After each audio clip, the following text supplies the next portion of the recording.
running this in 2 parts. Now, before we start, I'm expecting about 10-15 minutes in to see a slight look of shock and overwhelm. Do not panic. It's all going to be fine. There is nothing I'm going to talk about today that you cannot do. But we are going to be talking about a lot of stuff. So Gwyn will send out the slides afterwards. Use them as a reference to go back and find other stuff online and re-go over it, because we're covering loads and loads and loads. So take this as sort of a jumping off point. Don't expect to be an expert at the end of the session, okay? If you're feeling panicky or you have questions, see, the panic's already started. I'm only on like the first slide. I will be around afterwards. You can ask me some questions, okay? There is nothing you cannot do that I'm going to be talking about. If there is something I think you cannot do, I will tell you who to get to do it for you. All right, so we are in our first session before our well-deserved break. I'm going to be talking about why to advertise on Facebook. The quickest and the dirtiest way to get advertising, which is boosting posts. Has everyone boosted a post? Yeah. Excellent. I'm going to talk a little bit about the buying process, because it's not as straightforward as slapping up an advert and someone go, oh my God, that's amazing. I want that, now I'm going to buy. If only it was, it'd be fabulous. Then we're talking about a basic campaign setup. When we do talk about that, we will be going over it again in the second half, and then we're going to start getting into the nitty gritty and all the different sections of the Facebook Ad Manager. So I'm going to ask a few questions. How many of you guys are doing anything to do with e-commerce? Excellent. We've got quite a lot to talk about on e-commerce. How many are you doing selling a service? How many are you doing B2B? Okay, brilliant. We will cover pretty much all of that. Right, so in January, Mr. Zuckerberg had a lovely little conference. And by the end of this conference, he had lots and lots of businesses panicking quite a lot, because they are changing how content is delivered in the end user's newsfeed. Now, the newsfeed is the page you see when you log into your personal account. There has been a concern that people's newsfeeds have been too full of clickbait, fake news, posts from company, too much promotion, and they were worried that people weren't going to be hanging about on Facebook. People are not hanging about on Facebook. They are not consuming content. They are not looking at pages stuff. So they did some experiments and they made some changes. These changes are that posts from real people, your friends, your families, your loved ones, however much you like or dislike them, will get more visibility than content from pages and businesses. Posts that have long comments. You've probably seen a lot of pages and they go, if you like this, write like in the comments, or asking people to respond with one word. It's not going to cut it anymore. What Facebook wants to see is thoughtful engagement on pages. If you're putting up content, that people are not answering or responding with long form comments, it will not be seen by very many people.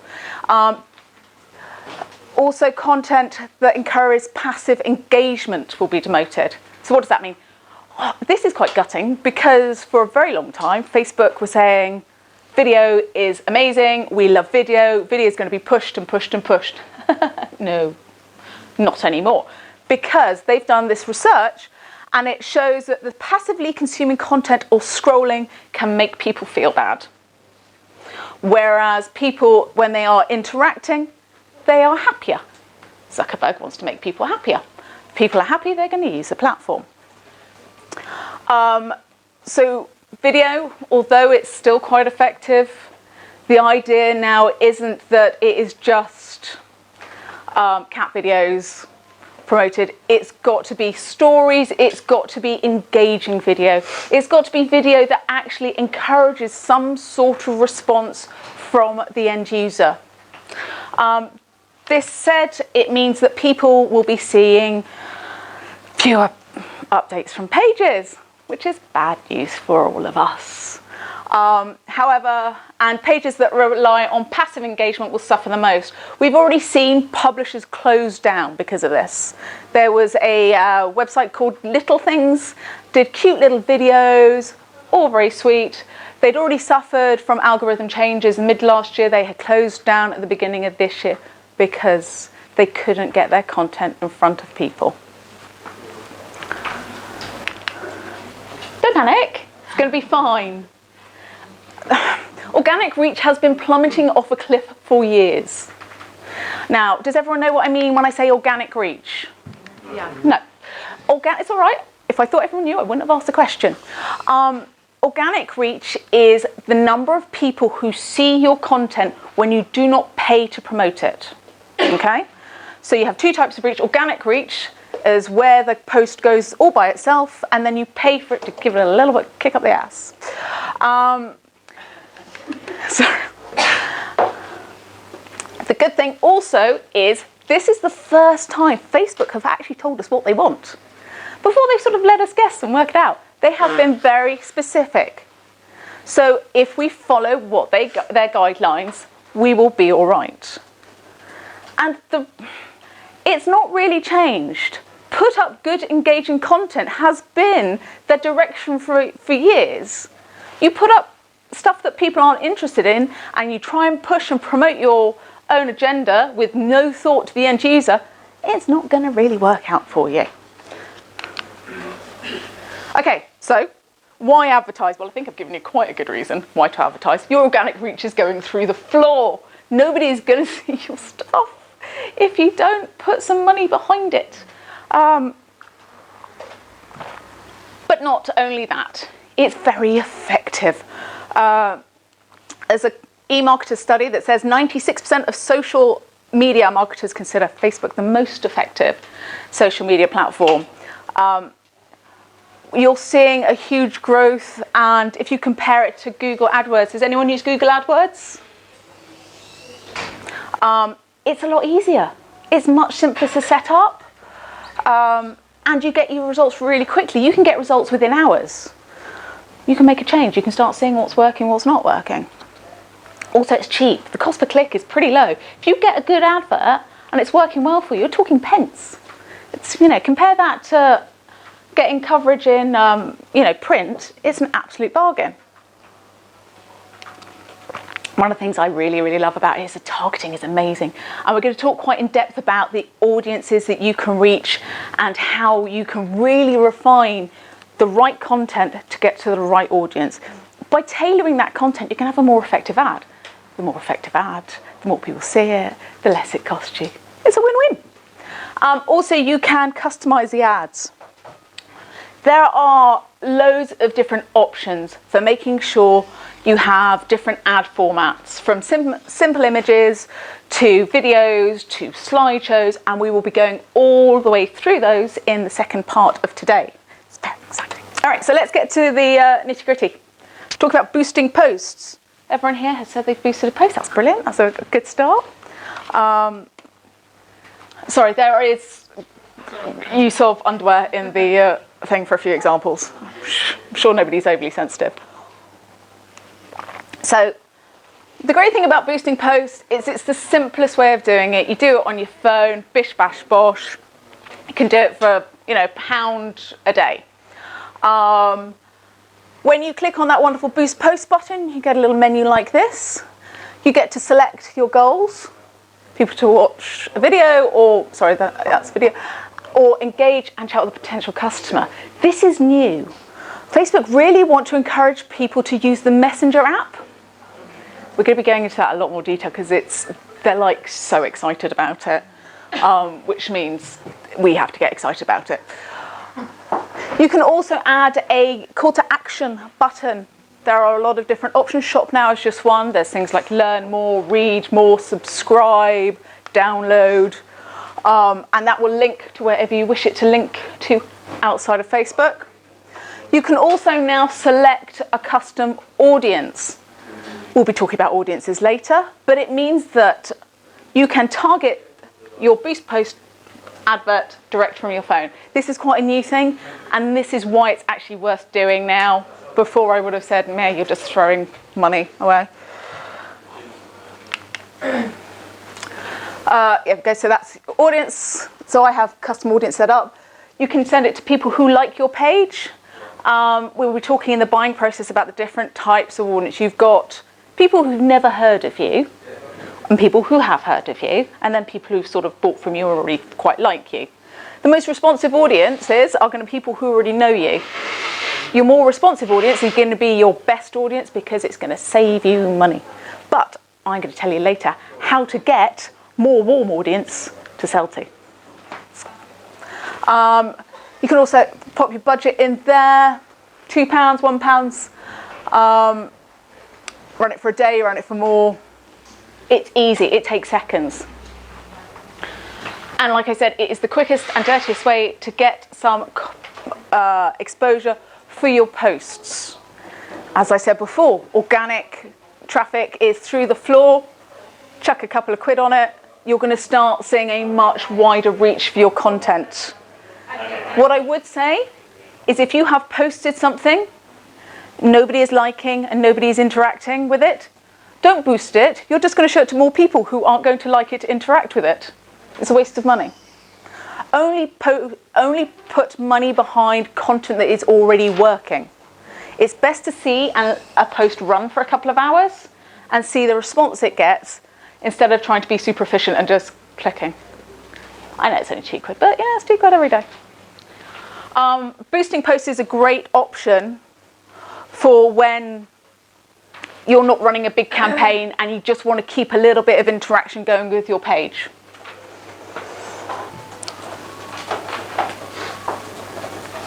Okay. And you can see on your results here, this light orange line is the amount of organic traffic your content's getting. The dark orange is the amount you've actually had to pay for. Okay? And then you get to see the performance of your post, how many people saw it, the interactions you were getting, how many people clicked on it. And this is really important, is you need to keep a track of any negative feedback you're getting. Not so you can beat yourself up and self-flagellate and get very upset, but because if you are consistently producing content that is getting negative feedback, stop, do something different. Because the more negative feedback you get, the more Facebook will penalise you. It also means that your targeting's wrong. It could be the content, it could be the targeting. You're gonna. Sorry, can I just ask, what do you mean from that right-hand side that you get negative feedback? There's a little, basically, so if somebody goes, I don't want to see stuff like that anymore on your advert, or it's that sort of thing. No, not comments. Yeah, they'll pick up negativity in comments. Your stuff sucks. And how does Facebook penalise? Secretly. I suppose. They will show your stuff to less people. They will never tell us exactly what they do. There's all these algorithms which are constantly changing, and it's a challenge, put it politely, to try and keep up with what on earth they're up to. They've got rooms full of geniuses doing this stuff. There's just us trying to work it out.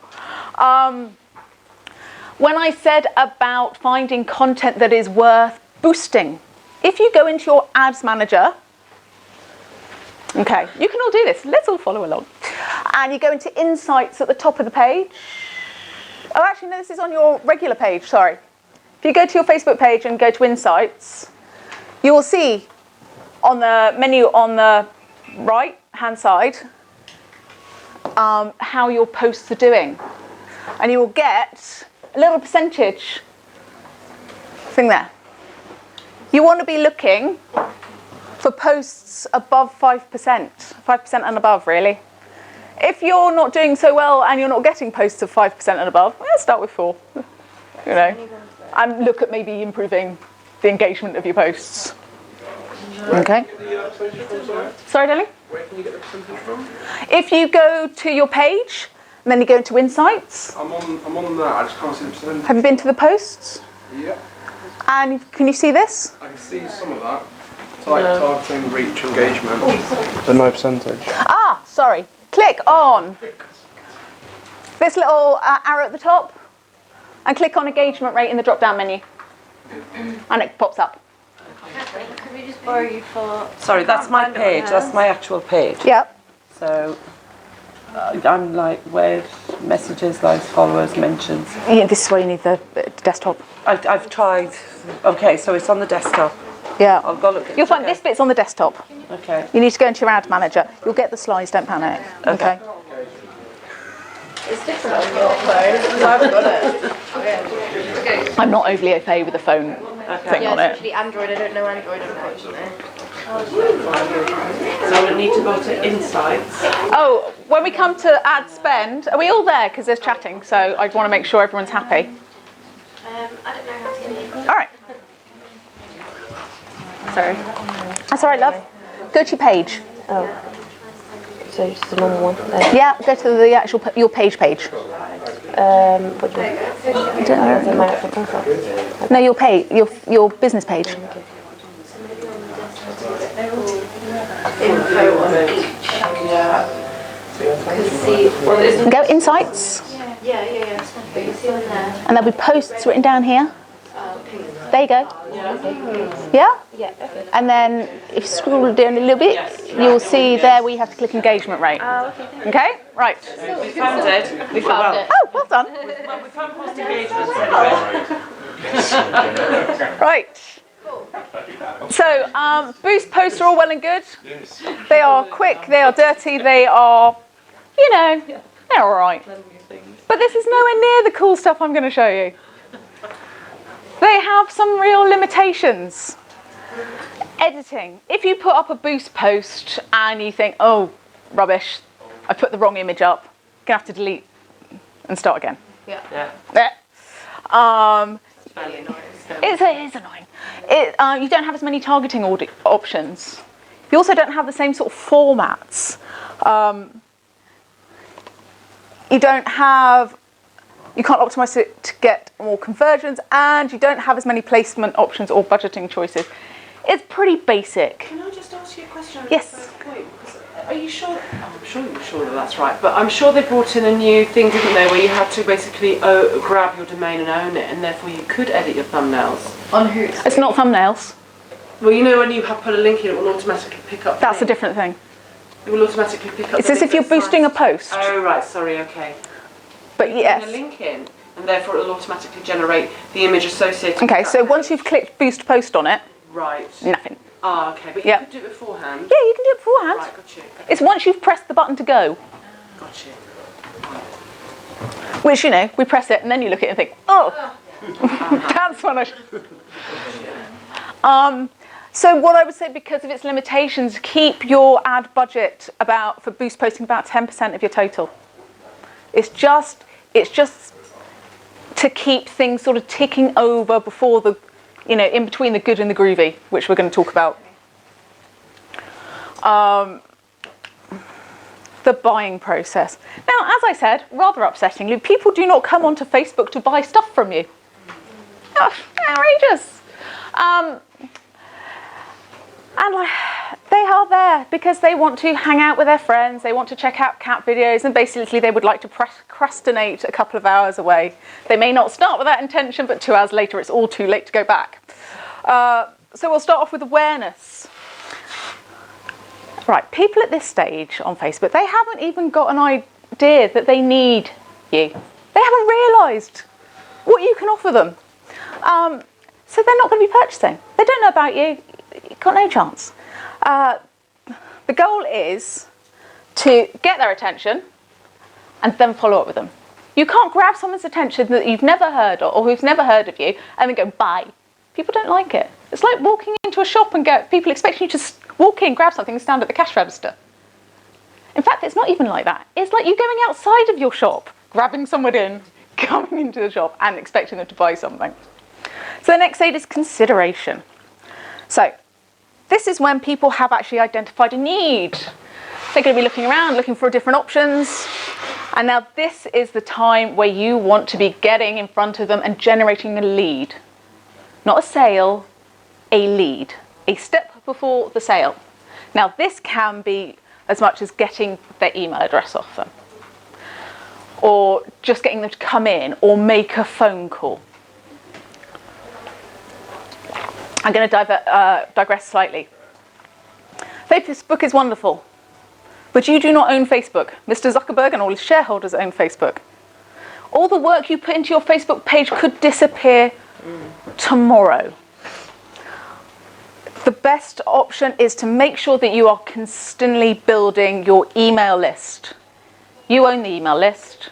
If Facebook exploded tomorrow, you would still have your email list and the ability to build a relationship with those people on it. This is why the consideration and moving people to a lead stage is so very, very important. And then finally, we've got the conversion stage. This is when they actually decide to do something.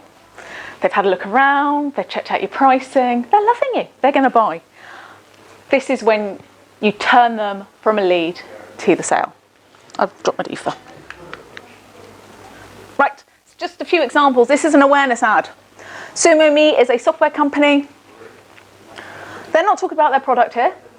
They are trying to get you to be aware of their company by giving you some content that you're going to find interesting and useful. They're not asking for anything from you.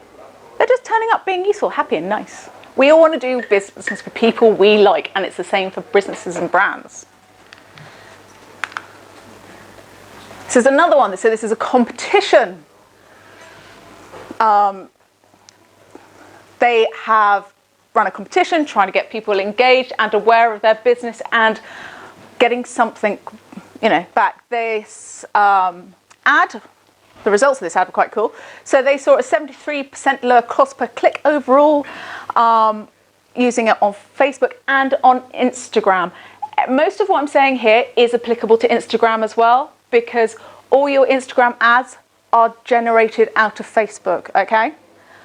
As far as Facebook is concerned, Instagram is a placement.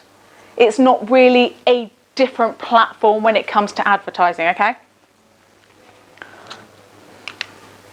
And then consideration. This is giving you some visual marketing statistics. This is the sort of thing I get quite excited about. Most of you probably have lives and don't. But it is asking you to click there, learn more, and this is where they're going to get your email address from, okay? And then finally, action. Everybody loves a deal. We like finding ways of removing the barriers to purchase. What are the concerns your end customer is going to have that will stop them buying from you? Things like free trials, money-back guarantees, discount coupons all help with that conversion. So we're going to talk about your basic campaign setup. Now, I'm going to be going through this on quite a high level. We're then going to go in depth afterwards. So everything we'll do here, we're going to reiterate again. So the way Facebook sets up its ads, you start, it tastes weird, with a campaign. Your campaign is basically, this is what your business goal is. This is, where you want the ad to drive the activity to. So your ad set comes under your campaign, and you can have multiple ad sets per campaign. And the ad set is where you put in how you want your ad to be delivered. So it's who you're going to be targeting, where the ad is going to be shown, how much you're going to spend, and the budget, the schedule. So that is how long you're running your ad for. Do you want it to run at certain times of day? Okay. If you are targeting something to new mums or mums in playgroup, then you do it when the kids are in bed. You don't do it during the peak school run, because they are not going to be there or responding, and even if they are, you'll probably just annoy them a little bit. On the ad level, oops, have I gone? There we go. On the ad level, this is the format. This is the creative bit, okay? And the copy as well that people are going to be seeing. So this is your headline, your content, any photos, videos, and the destination URL. So where you want your people to go once they click on your ad.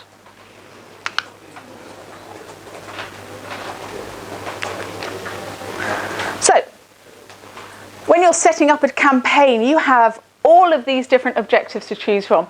It can be a little bit overwhelming. What do you pick to get there? We will be going over these in more detail in the objectives section.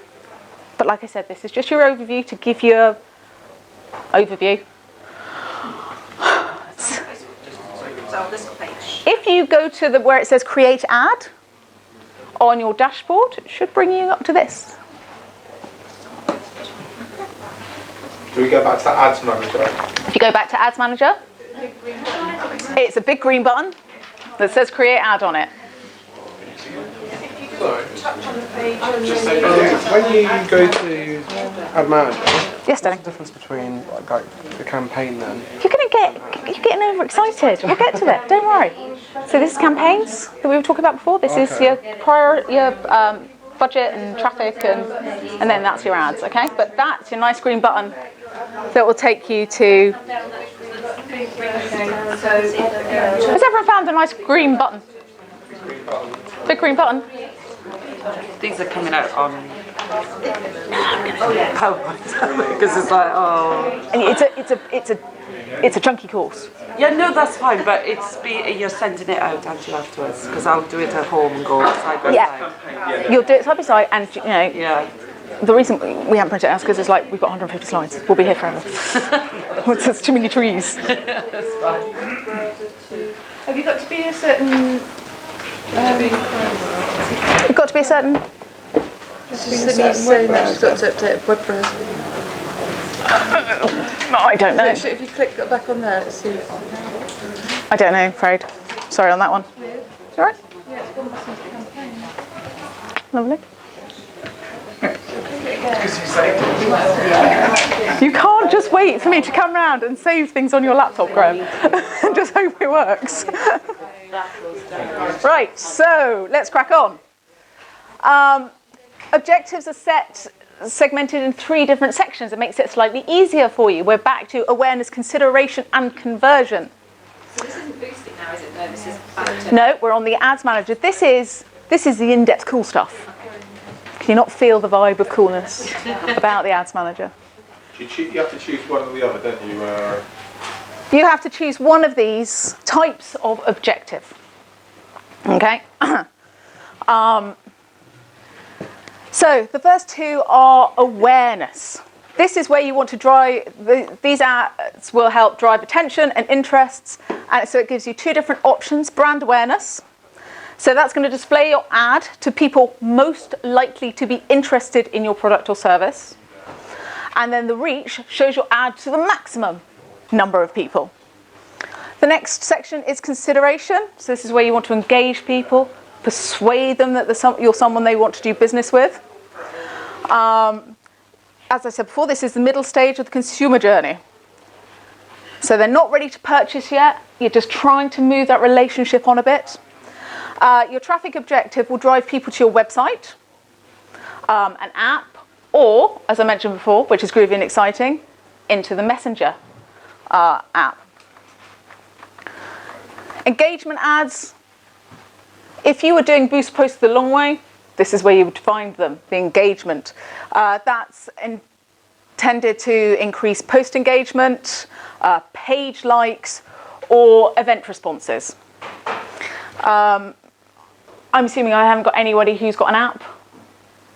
Excellent. If you have an app, this is what you use to encourage people to install your app. Video views. This is showing your video to people who are most likely to watch it. Lead generation. This is quite funky. It's a little pop-up form. We love leads. That's going to encourage people to share their contact details with you. Messages. This is quite new. This is encouraging people to have conversations directly with your business in the Messenger app. Help maybe, facilitate customer service, answer product questions. Sorry. On the lead generation. Yes. It's obviously about trying to get their details. Mm-hmm. If they give your email address through, is that complying with this whole new GDPR thing? As long as you are GDPR compliant and you have all the correct terms and So you have to put everything in. I know. Sorry. Yeah, no, I'm not doing that. It's GDPR.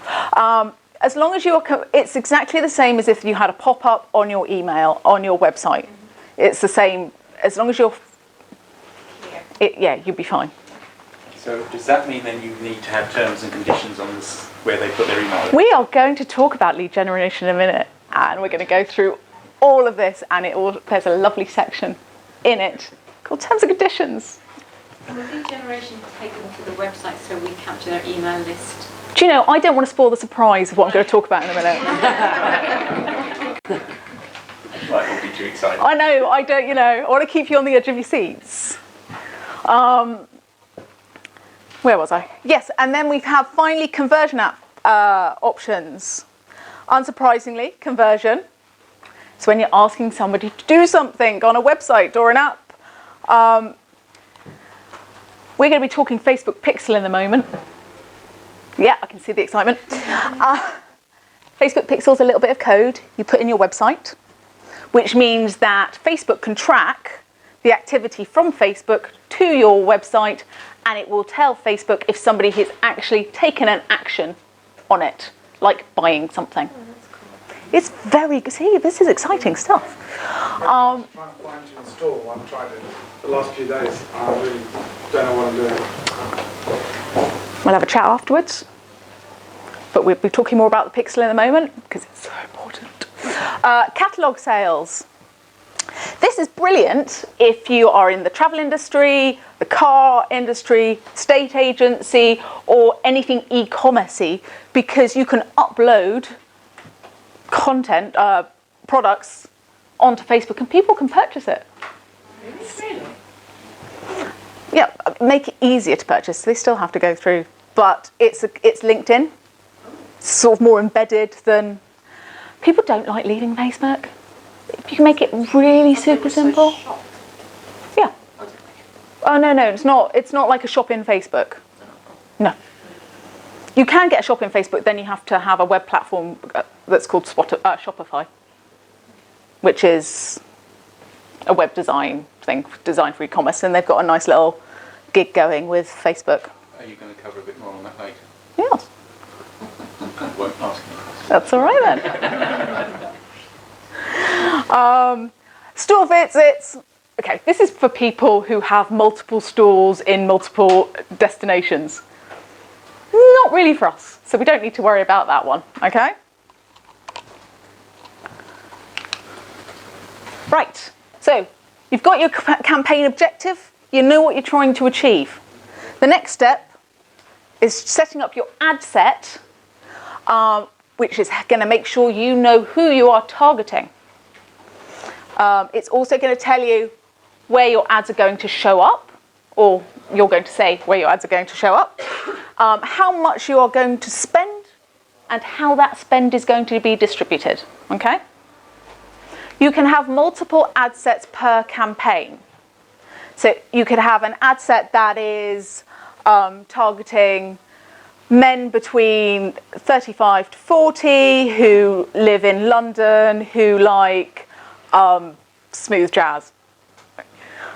You can also then target women who live in London who like smooth jazz but read the Daily Mail. And you can see the sort of interaction. The targeting can be amazingly granular on Facebook, which is why it's so good. They recently changed that about, they're blocking a lot of ads that are very restrictive on your targeting. Right, that's In what way? They don't like it if you're too restricted on your audience, yeah. But You've got to be hitting about 1,000. yeah. Otherwise, Yeah, That's a GDPR thing. It's making people identifiable, basically. but they, to be fair, if you go too small anyway, they don't really work. You need a bit of breadth in your audience. As part of your ad set, you get to identify your target audience. And Facebook divides this into 3 different types. Again, we will be going into this in more in depth.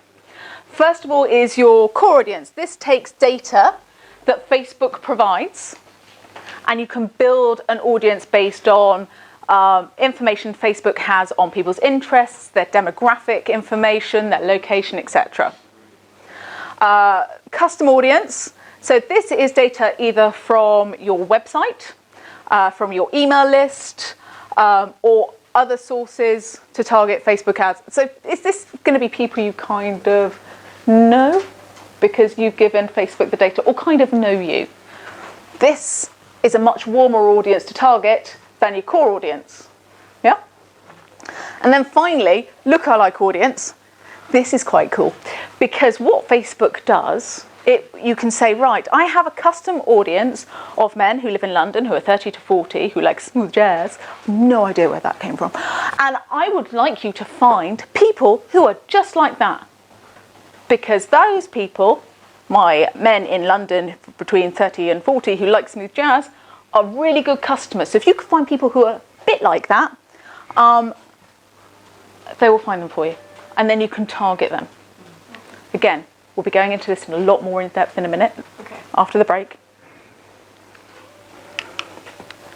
Facebook Pixel. Right. Like I said before, this is a little bit of code that is added to your website to help Facebook track conversions from Facebook ads. It will not only help you track conversions, it will help you build audiences because it tracks people's behavior.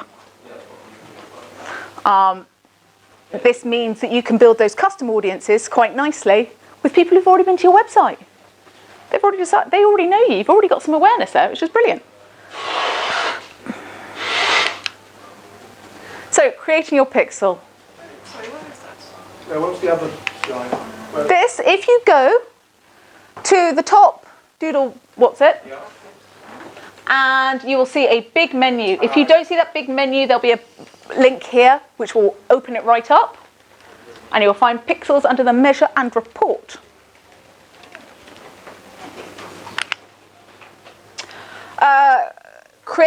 They do have a guided thing for it. How many of you guys used Google Tag Manager? Oh, it's a shame it's been easy. There is a link when you do it to say, please send this code to my web developer. If you are in any doubt, that's your option. But if you don't have a web developer and it's you, Then you need to learn how to use Google Tag Manager. Because that's the easiest way of doing it. Is that like Google Analytics doesn't do that for you, or is that? No. isn't it just literally a code that you copy and then paste into your sort of back end of your CMS? Yes. In your main page advanced code box. Yeah. That's it, really, isn't it? It is. But You have like the WordPress website, it's very easy, isn't it? it is. The bit I found challenging is setting up the events. Like I said, there is a email instructions to developer option if you do have a developer. If you email it to yourself, then you can read it and you might be able to work it out. Or No, you can just go manually install your code yourself. It'll be quicker. does it give you guidance on a variety of well-used CMS? Yeah. It has an integration. If you use BigCommerce, Google Tag Manager, Magento, Segment, Shopify, Squarespace, Wix, or WooCommerce, Okay, cool. Good. it gives you the how to do it. Excellent. That's okay. All of it. WordPress. Okay. No, the WordPress. As my husband does, it's not me. Then email to your web developer. Email to your husband.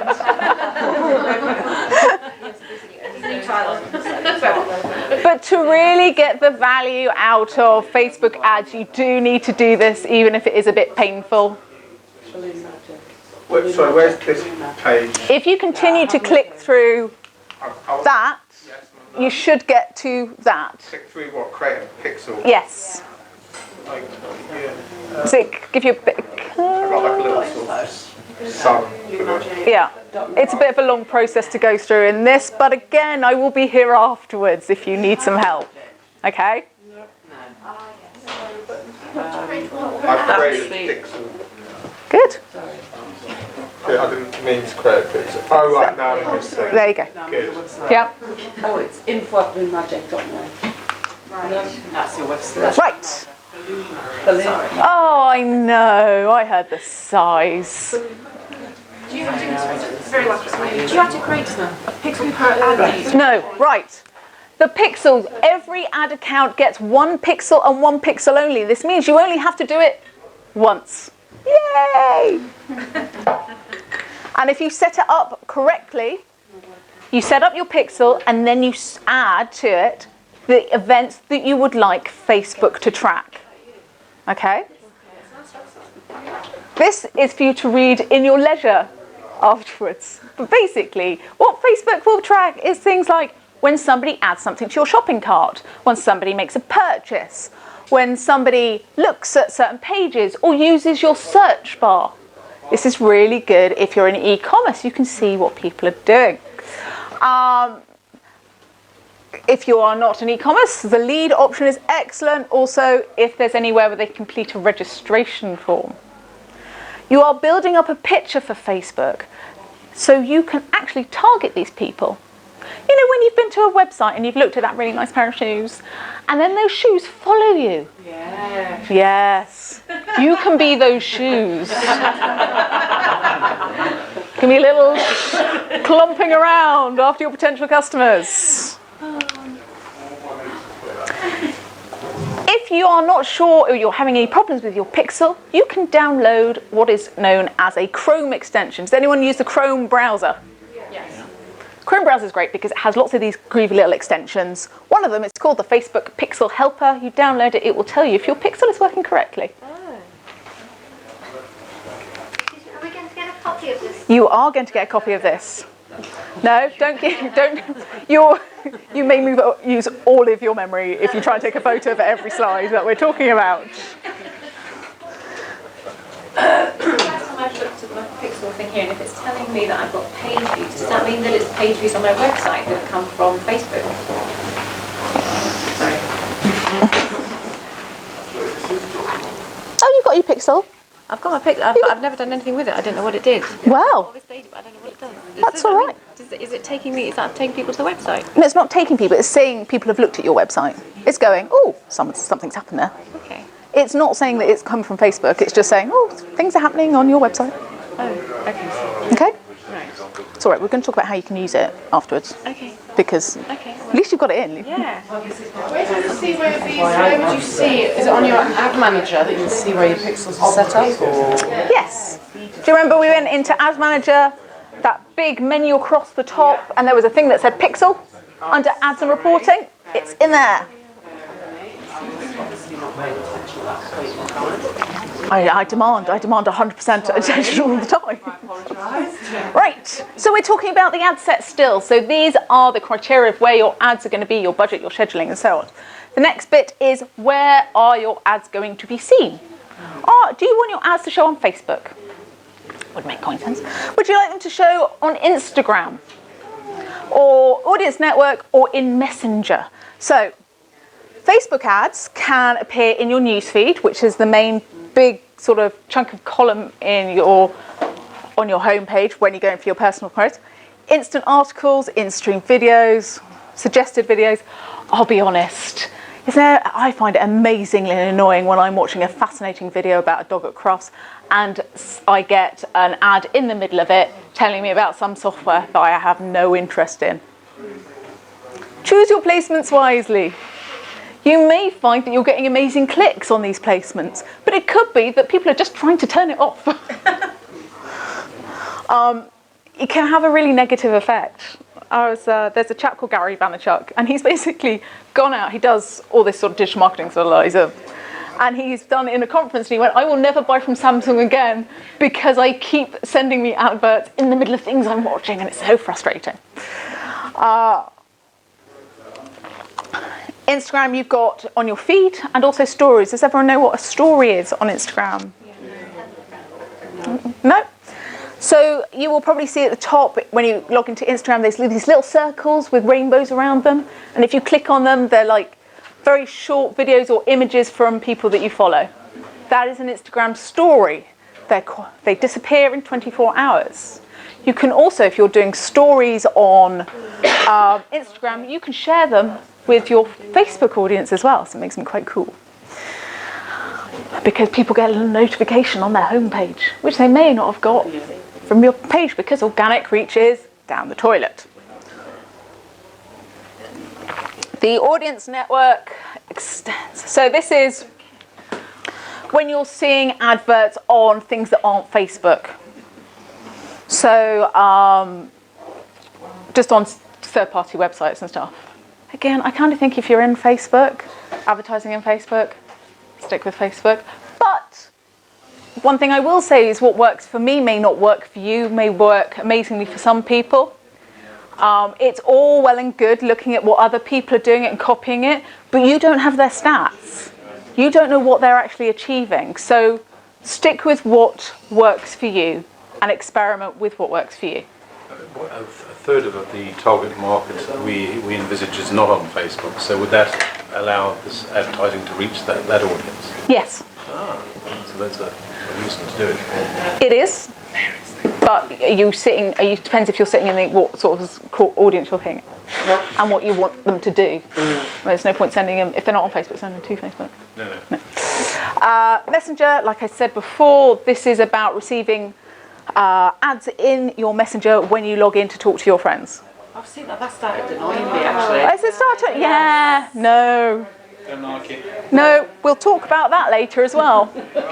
Well, we can all have a good rant about if we like that or not, and then you can make your own mind out if you actually want to do it. Budget. How much you're going to spend. How long it's going to take you to spend that money. You can either put your budget as a daily budget, so this is the amount you will spend per day for the life of the campaign, and you dictate how long that campaign's going to be. Or you can have a lifetime budget, so you can say, right, I'm going to run a campaign for a week, I want to spend £50. If you choose lifetime budget, you get to choose the time of day that your ads are shown. So you can say, right, this is why I like lifetime budget, because I can pick the times of day when my content's shown. Especially if you know your audience really well. You can run your ad continuously. Madness. Absolute madness. I don't know about you, I'm busy, I forget these things. I could run up a bill of goodness knows what in a couple of weeks. Or you can set a start and end date. Okay? What I will say about your budget, to make sure you spend the right amount of money, you need to understand how much a sale on Facebook is worth to you. You need to identify what your lifetime customer value is. So, for example, I may get a customer for my website, and they will spend £100. That is the cost for that sale. However, the average customer on my website will buy from me 3 times. So actually, their lifetime value is £300, not £100.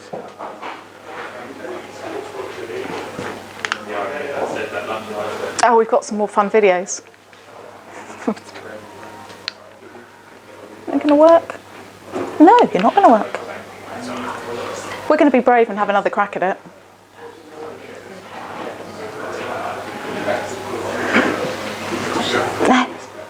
So, I'll see if that comes up.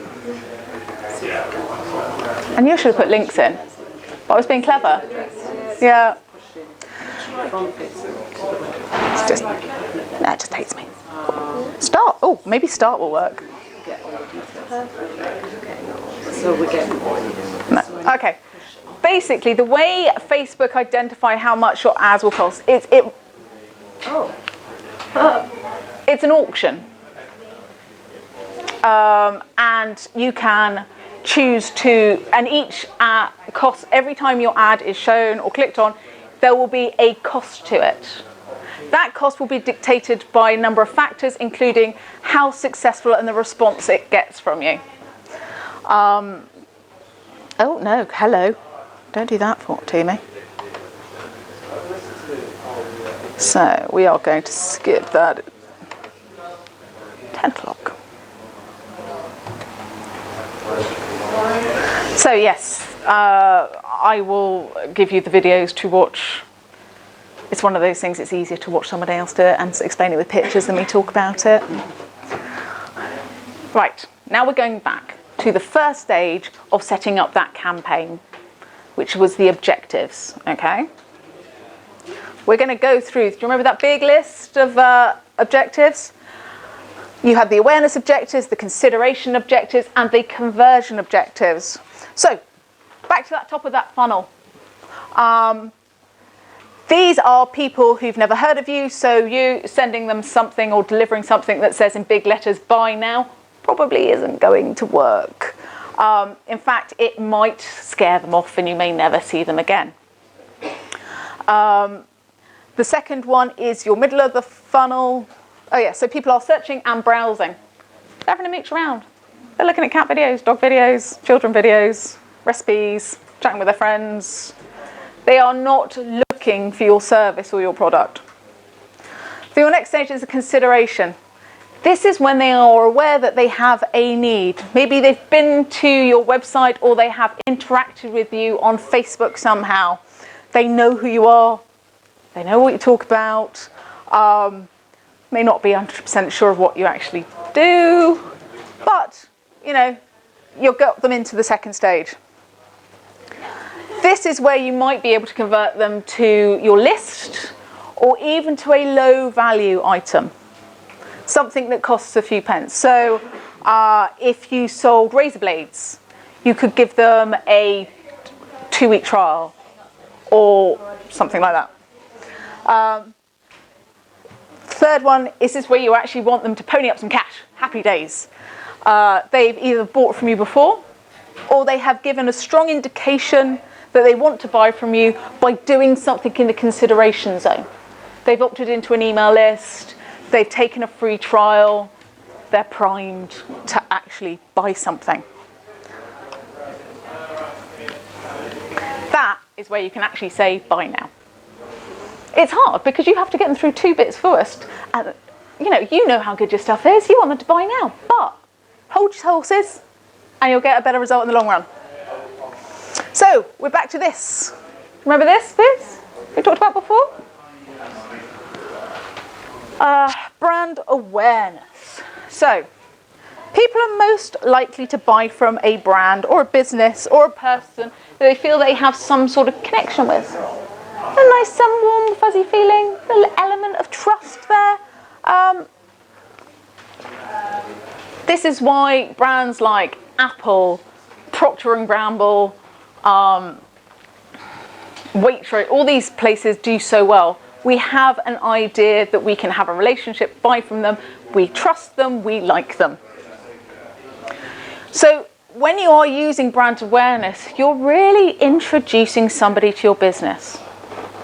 You're looking at how you can get across your values and what they're going to get out of having a relationship with you rather than just pushing the actual transactional point. It's really important for small businesses. It's amazingly important for new products to market because what starts as awareness can evolve into sales. So when you're looking at a brand campaign, ooh, hello, back this way, or this way, there you are. So when you're looking at a brand campaign, there's some things that are really important. One is the impact you make. You need to deliver the right ad to the right target audience. You also want to make sure your creative resonates. They've got to connect with the creative that you're delivering to them. Also, look at ways that if there's any connection with a brand, they call it the halo effect. So if you are a big fan of Dove soap and Dove bring out a shower gel, there's already some affinity there for you. So the idea of the brand awareness objective is it's designed to generate what they call a lift in ad recall. This means people who will remember your ad. Not do anything, they're just going to remember it, okay? Because it's all about building awareness.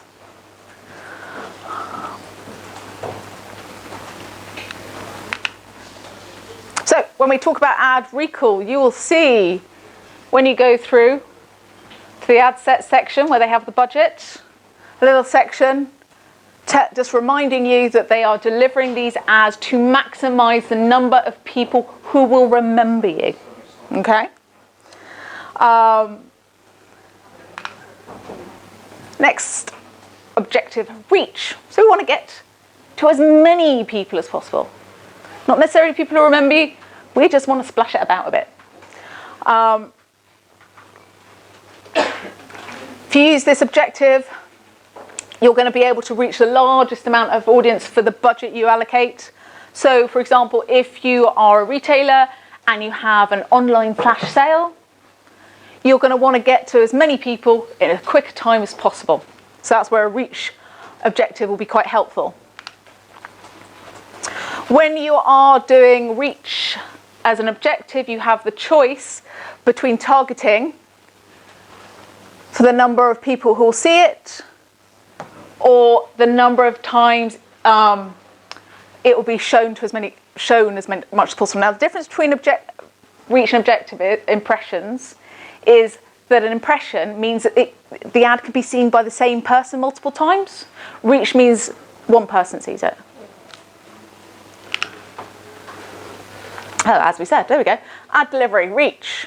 We display your ad to as many people possible, allowed by your budget. The impression, we display your ads to as audience as many times. It's an important distinction. The unique reach is over the course of campaign. Impressions is based on a daily reach. What you can customize. This is quite handy, and we're going to be talking about this in a second. So you can choose how long it is between when a customer sees your ad for the first time and when they may see it again. After all, seeing the same ad 4 times in a row doesn't make us remember it more, it just makes us annoyed.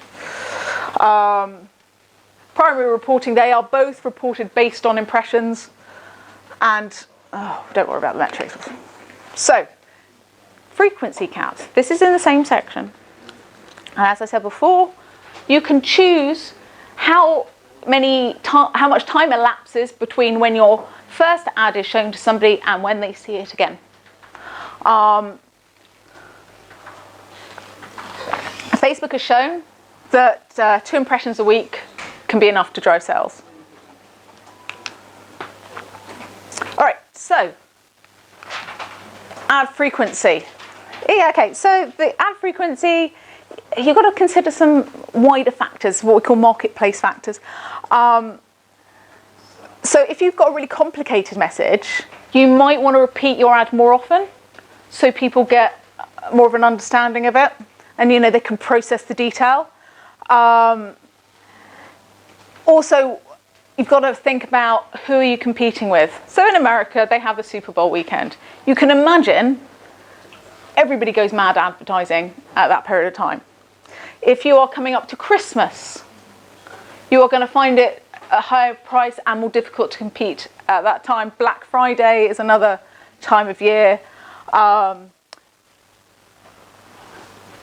It's these things you need to consider when you are picking your frequency count, okay? Right. We have moved away from brand awareness. They know us now. They may not know what we do, but there is a little spark in the back of their head when they see some content from us. So we are now trying to drive a bit of traffic. This is going to drive people to our website, an app, or the messenger. The destination you choose, it gives you an opportunity to generate some interest and identify any purchase intent. So think of the traffic objective like a window display. Your ideal audience should already be aware and have sort of similar interests. This is the first step about getting customers to come inside your business, whether it's virtual or actual. But you want to make sure with the traffic, and this is so important, we will talk about this again, that the ad that they see and the link that they click through, there's some consistency there. There is no point advertising a sign up, they click on it, go to your website, and they can't find it. Because people are just going to click out. You may think you're doing really well because you're getting clicks, but you're not, because people aren't actually taking the action. This is why pixel's so important, because you can tell if they're taking the action. Right. So you have 3 different traffic destinations. They can go to your website using something like a shop now button or one of the other call to action buttons. You know,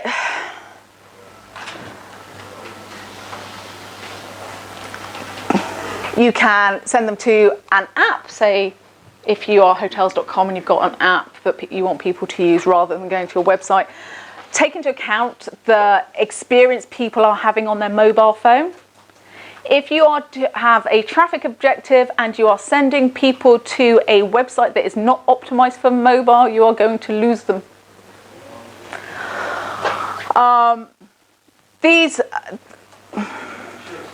So ads with the traffic objective, they work quite well to encourage people to be moving through that process to conversion.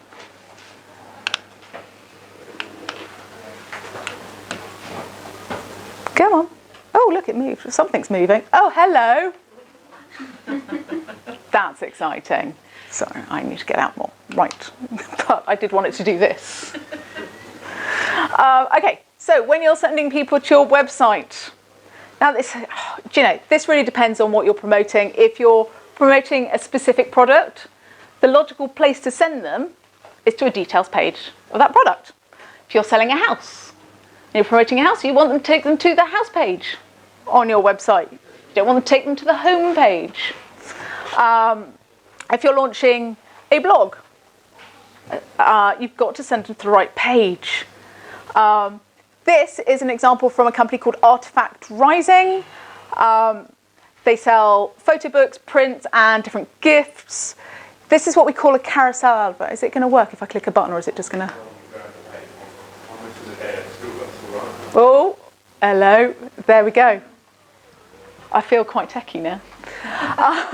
This is what we call a carousel advert, which is a number of images.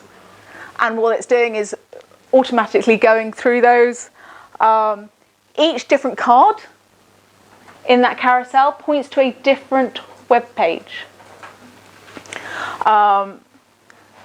You've also got the shop to now button. This campaign that they ran actually led to a 20% lift in new website videos, visitors, and a 4.7 times return on their ad spend. Messenger. I'm going to try. No, this isn't a button one, it's fine. Messenger. So has everybody got Messenger on their phone? Yeah. In fact, a lot of people use Messenger but don't use Facebook. Really?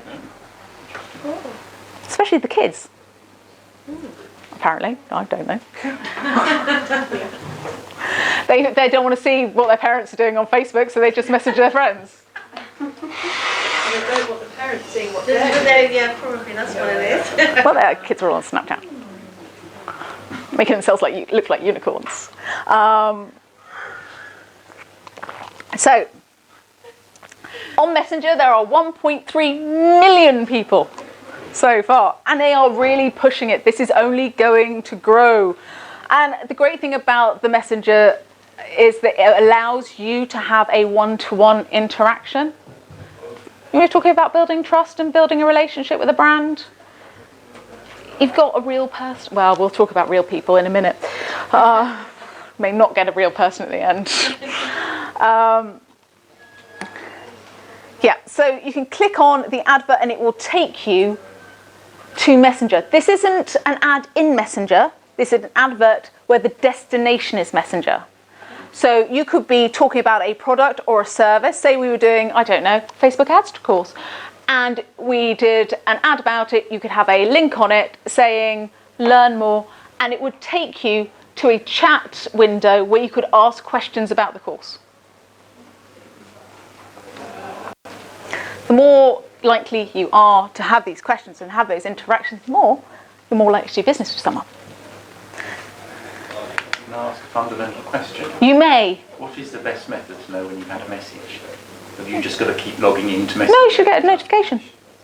Set up notifications. But then you've got to look at your pages to see a notification. No, it'll come up on your phone. Okay. If you've got Facebook on your mobile, and you can see if Jenny's commented on your post. It sits in your normal human person messenger. Right, okay. Mine doesn't do that either. Does it do that because I'm an admin on my Facebook page? I'm just wondering if there's something not set up because I don't get them on my personal messenger. If there's more than one of you, sometimes it doesn't come up as a notification if somebody else has already read it. That's my experience with it. And also, have you actually set up notifications on your phone? Yeah. That'll be more likely what it is. Notifications off on your device. Mine comes up with a notification. Yeah. It doesn't come from the actual messenger, my personal messenger. And you're getting messages from a page? Yeah, from my page. So if someone messages my page, I have to go into the page with messenger on the page. Wouldn't it come? Because I get a notification at the top of my page. I mean, on my phone. Telling you have a message on your messenger. I think it's more to do with your setup. We'd have to have a look at for that. Right, apps. You can use. Where were we? So you can, if you've got an app. Well, none of us have got an app. We'll just briefly so you can all tell people who have got apps how to do it and feel very clever. You can promote any mobile apps or desktop ads, and you can set up separate ad sets to do that. Set up ones specifically for Android people and ones for iOS because you don't want to deliver an app that's only available on iOS to somebody who has an Android. And if you have got a desktop app, you must make sure it's registered to Facebook. Right, ploughing through. Can I ask you? Sorry, this is completely separate, but if I don't ask, I'll be bothered. I've got a post that had 45,000 likes on it. Can I take that out and put it into an ad? I don't know. Can I do that? Yes. Yes, we'll be talking about that in the audience section.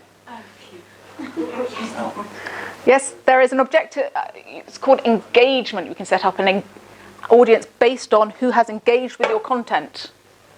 It's super cool and it's new. It's worth staying awake for. Engagement. Deepa's gone. Water's there. Right. Oh, hello.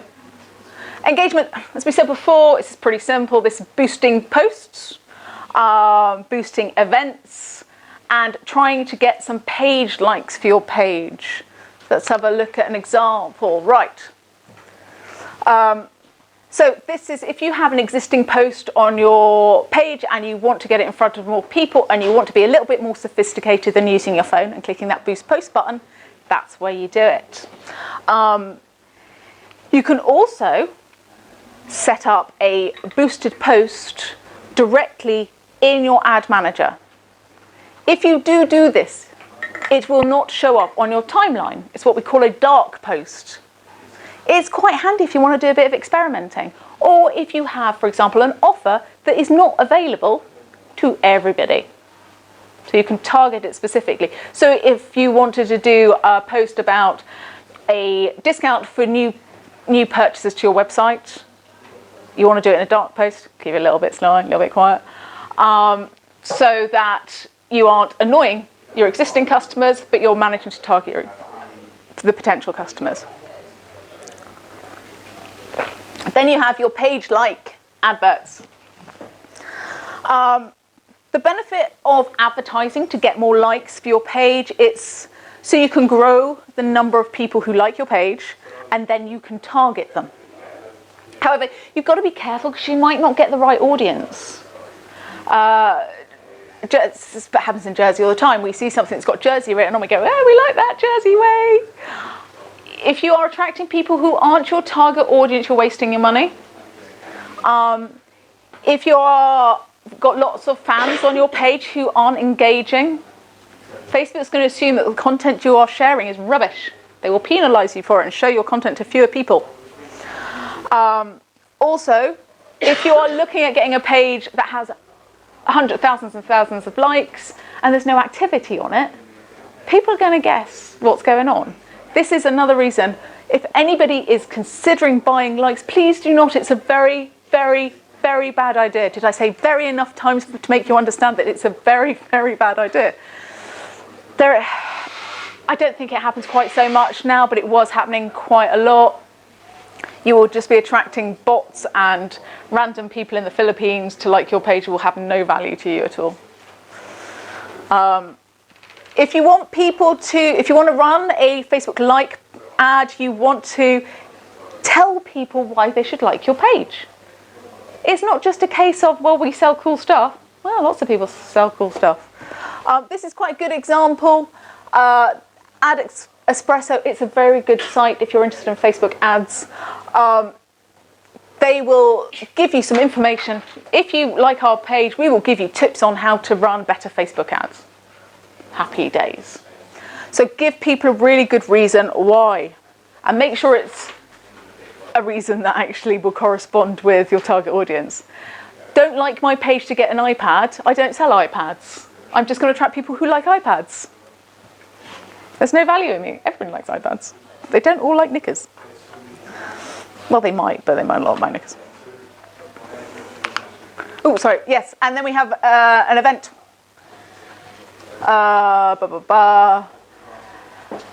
Again, if you are running events on page, the events pages on Facebook have improved immensely. And they are making it nice and easy to promote for you. You need to have an ad that's already set up, an event that's already set up to be able to promote it. Okay? We're not going to talk about app installs because none of us have apps. I took a guess. I don't know why. We wouldn't have any app people. Video views. Right.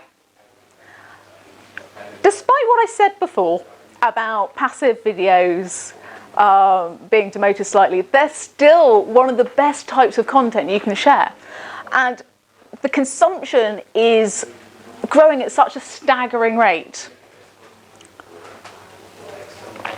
And it's not just moving pictures. You can have little slideshow, which is basically a series of images run together, which Facebook will show you how to design, and we'll show you in a second, with maybe a little soundtrack to it. That you can use even just for like product images or guides to doing something. I'll show you some more examples. And this is quite exciting. Once your video has reached 1,000 views a day, you can then target the audience of people who've watched the video. So if you've run a video about engagement rings, and you've targeted at people who are recently engaged, always the best type of, not people who are recently divorced, that's probably a little low.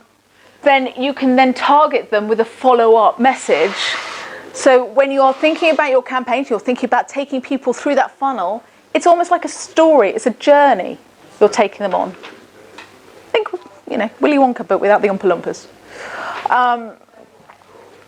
So recommendations, if you are doing video ads, 15 seconds, keep them short. We have the attention spans of small gnats. You will get statistics on how much of your video people actually watch. You're going to be very disappointed when you see how many people stop at 3 seconds. Yeah. It's not good, is it? It's just makes you feel slightly inadequate and upset. It's not unusual. Don't panic. You want to make sure the aspect ratio is correct. Think mobile, not movie theatre. Little squares. Also, so many people are looking at their Facebook without the sound on. Your video has to tell a story whether it has sound on or not. This we're going to be talking about videos in a little more detail later, but captions are a good idea if you've got something a bit wordy. Is there an easy caption? Yes, there is. It's called rev.com. There is a website called rev.com that does transcriptions for you, and they will set up they will do an SRT file, we'll talk about it afterwards, for a very low cost, and they're brilliant and quick. So if you do a Facebook Live, you want to be connecting them, and then would they do captions or transcriptions? They won't do it live, but when you've done your Facebook Live, you can then send them the link to the video. You know, they won't sit there and... But yes, they'll do it afterwards for you. Your video specs, you probably know this stuff, MP4, MOV. Your required placement. Now, you can do a video that's 240 minutes. Yeah, no one's going to watch it. Sorry.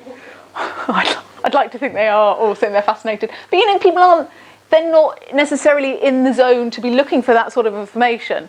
It's a bit different if you have, say, a training page and, you know, people are logged in specifically to see this stuff from you. But that's not an advert. That's further down the customer journey. If it's in stream, which are the ones that just sort of pop up in the middle of your favourite cat video, they're only 5 to 15 seconds, but don't they feel longer when you can't skip them? Resolution 600 pixels wide, and your file size, keep that to 4 gigadoodle watsits. So, given how irritating it is to have these things pop up in the middle of some other video, is there an option so that they're not promoted in that way? Can you tell Facebook don't do You can choose where your videos are shown. Right, so you say don't irritate. Yeah, no, don't annoy people. We don't like it. But just because you don't like it, some people may be waiting with anticipation for their video to be interrupted. So I'd always say, test it.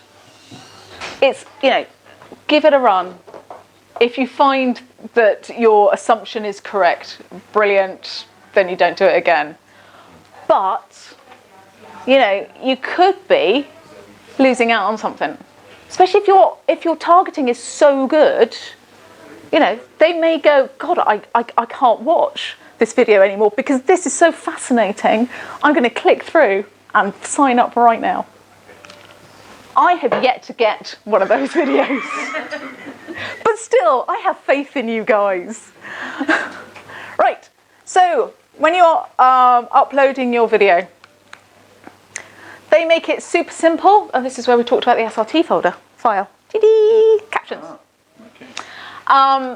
They will allow you to pick a thumbnail. The thumbnail is the image you see first. So it doesn't have to be the first frame, well done, thank you, of your video. It can be further along, so you can pick it, okay? Or you can upload something. So when I've done videos and I'm talking, I cannot find a thumbnail where I'm not pulling a hideous face. It is much better if I take a photo of me that looks like I'm about to start talking and upload that instead. Right, so we've had too many girl pictures now, we've got a boy one. As I said, let me just talk about the SRT, just in case not everybody heard it. You know, I talked about adding captions. You can upload the SRT file. Rev.com will do this file for you. You do not have to sit there trying to type out every word that has been said in the video. Life is short, and they are excellent, and they are a very good price. Is it a fixed position for the caption, or can you select where the caption, like the top video? Pretty fixed. You upload it and you're at Facebook's mercy. But do they keep that in consideration, or are they always just going to have it at the bottom? Like, for example, if there's something there, will they try and move it somewhere so it doesn't interact with the video? Or? You could, if you so desire, put your captions on your video prior to loading it up, and then put them wherever you like.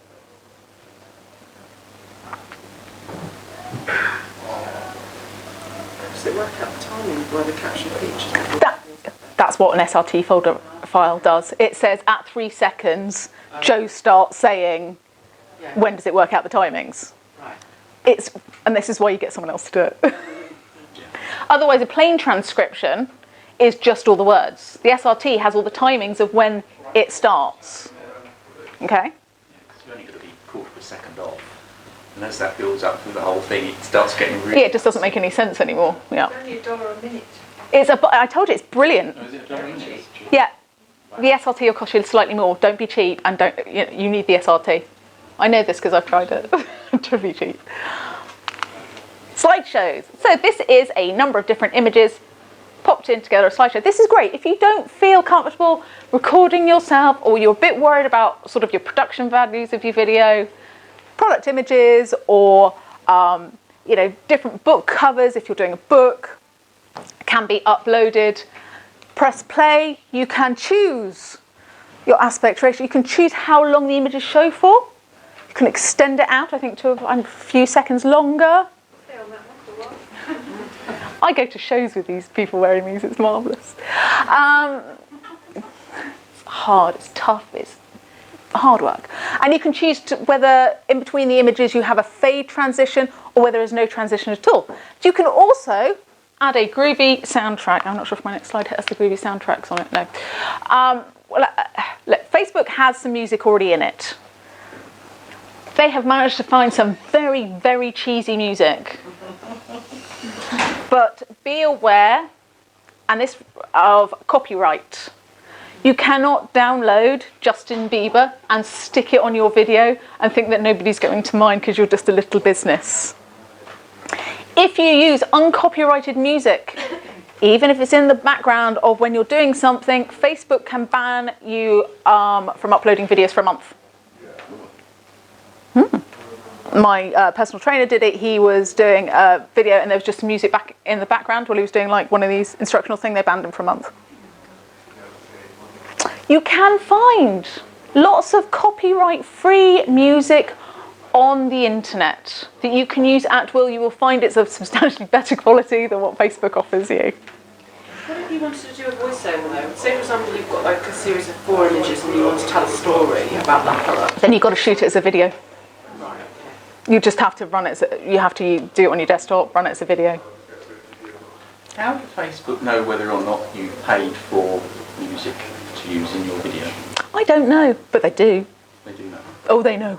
It would be to do with the file, when you're uploading the file. So if you're getting to a file, a site that sells music, you either buy it as a copyright-free, or you buy it where you haven't, and you've got it, and it will have a voiceover that comes through, like WAV sounds every 30 seconds. So you can't do that. So it will recognise it.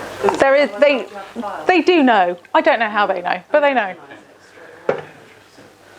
Facebook has many mysterious secrets that I'm not privy to.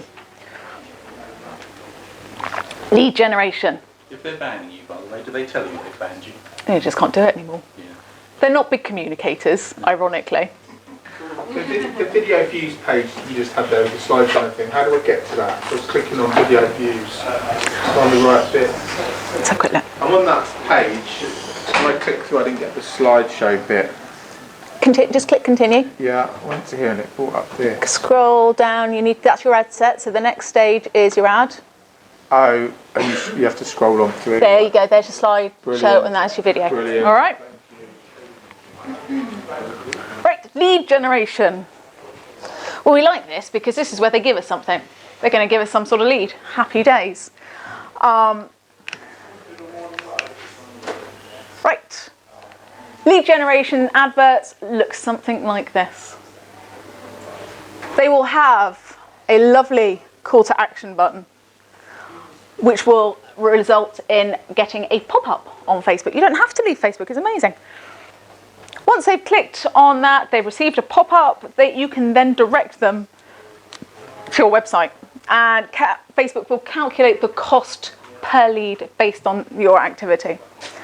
The great thing is as well, Facebook will pre-populate the email address. So it makes it really super simple for people to sign up to stuff. They don't really have to do anything. They just go click, click. Click, click, Can you were talking about the pop-up? You've seen the pop-up before. What do you mean? So if you click that button Yes. on an advert, Yes. you would see a window open up Got you. that you complete to get the download. It is quite cool. Does that information, It's like that. Excellent. Okay? and does that email go to your website, or does that gets stored in Facebook? No, it depends. Talk about it in a minute, but it depends. Depends what you choose to do. Can you do that for offers as well? So if an offer pops up, you can ask them to put in their email address, like 25% off or something. Yes. Right. So if you want to set up a lead generation ad, you need to have the form first to send them to it. Facebook is not psychic. To set up these forms, you need to go into your Facebook page. Okay? And when you're on your Facebook page, you click on Publishing Tools on the top menu. And then you will see, down the right-hand side, lead ad forms, your form library. And then you can click Create to set up your form. Right, this is what you will be faced with. It's pretty straightforward. Facebook, their aim is to make things easy. They're not, it's not the Krypton factor. Yeah.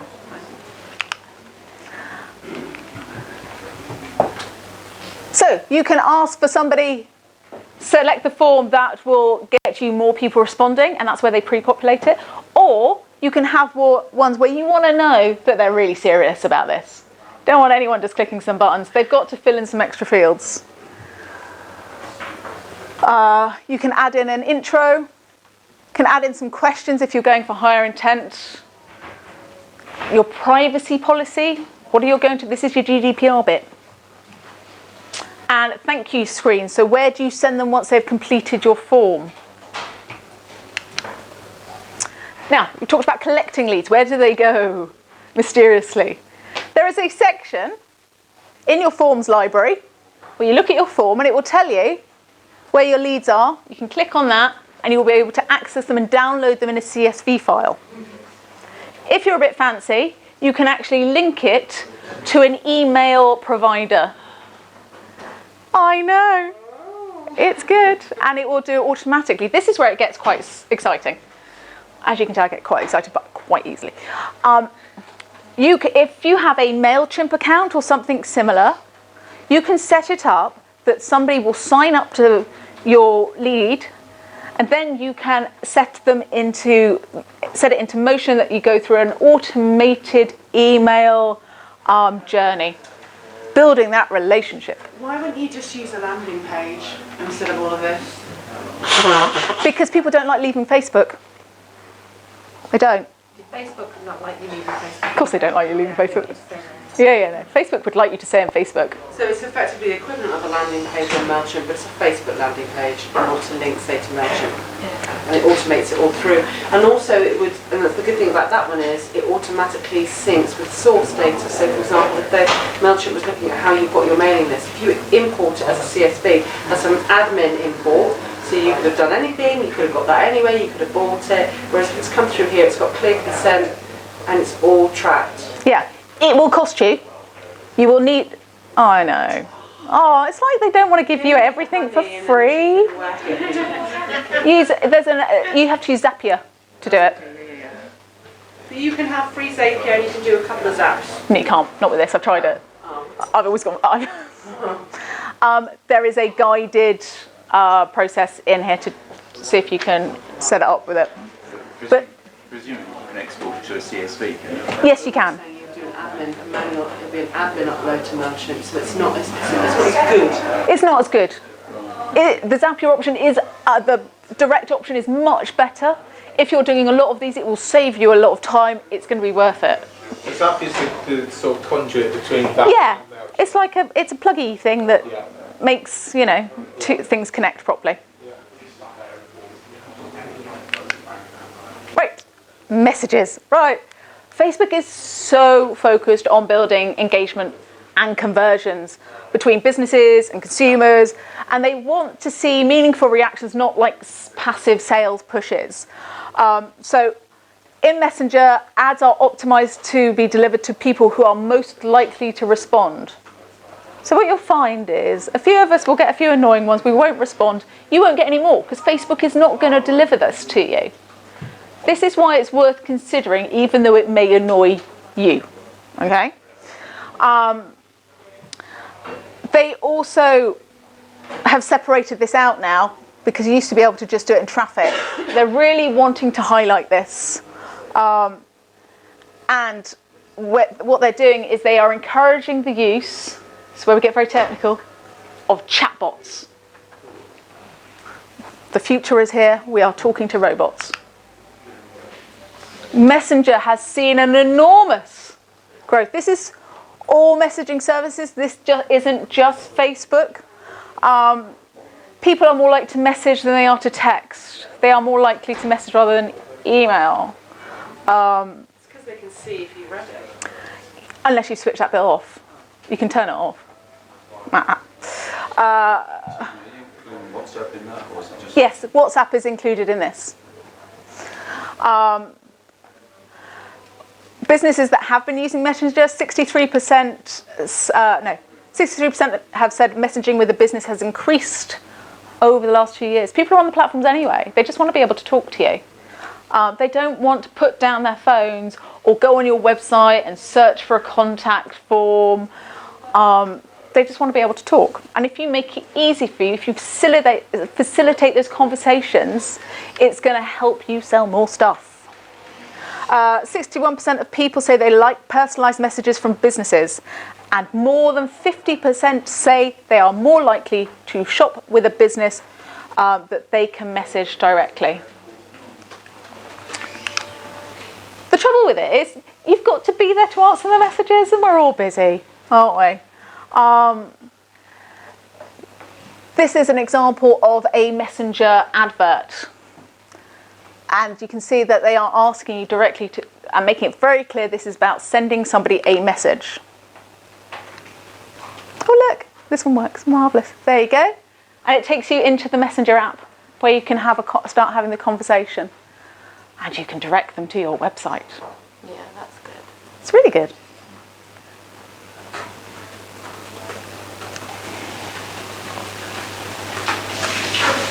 Okay. If only it was that easy. Send me a message and I'll buy cake. Oh, actually, no, that is that easy.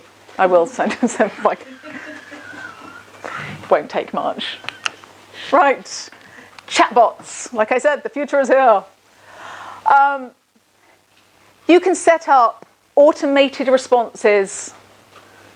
So you set up automated conversations, and people have the option of selecting from the two options you give them. Either they can subscribe or you can ask for more information. We are going to go now. We've got a fun little exercise. We'll do that in a minute. So at the bottom here is a guide to building a chatbot. You don't need to be a developer, but you do need to be patient and spend a bit of time working through it.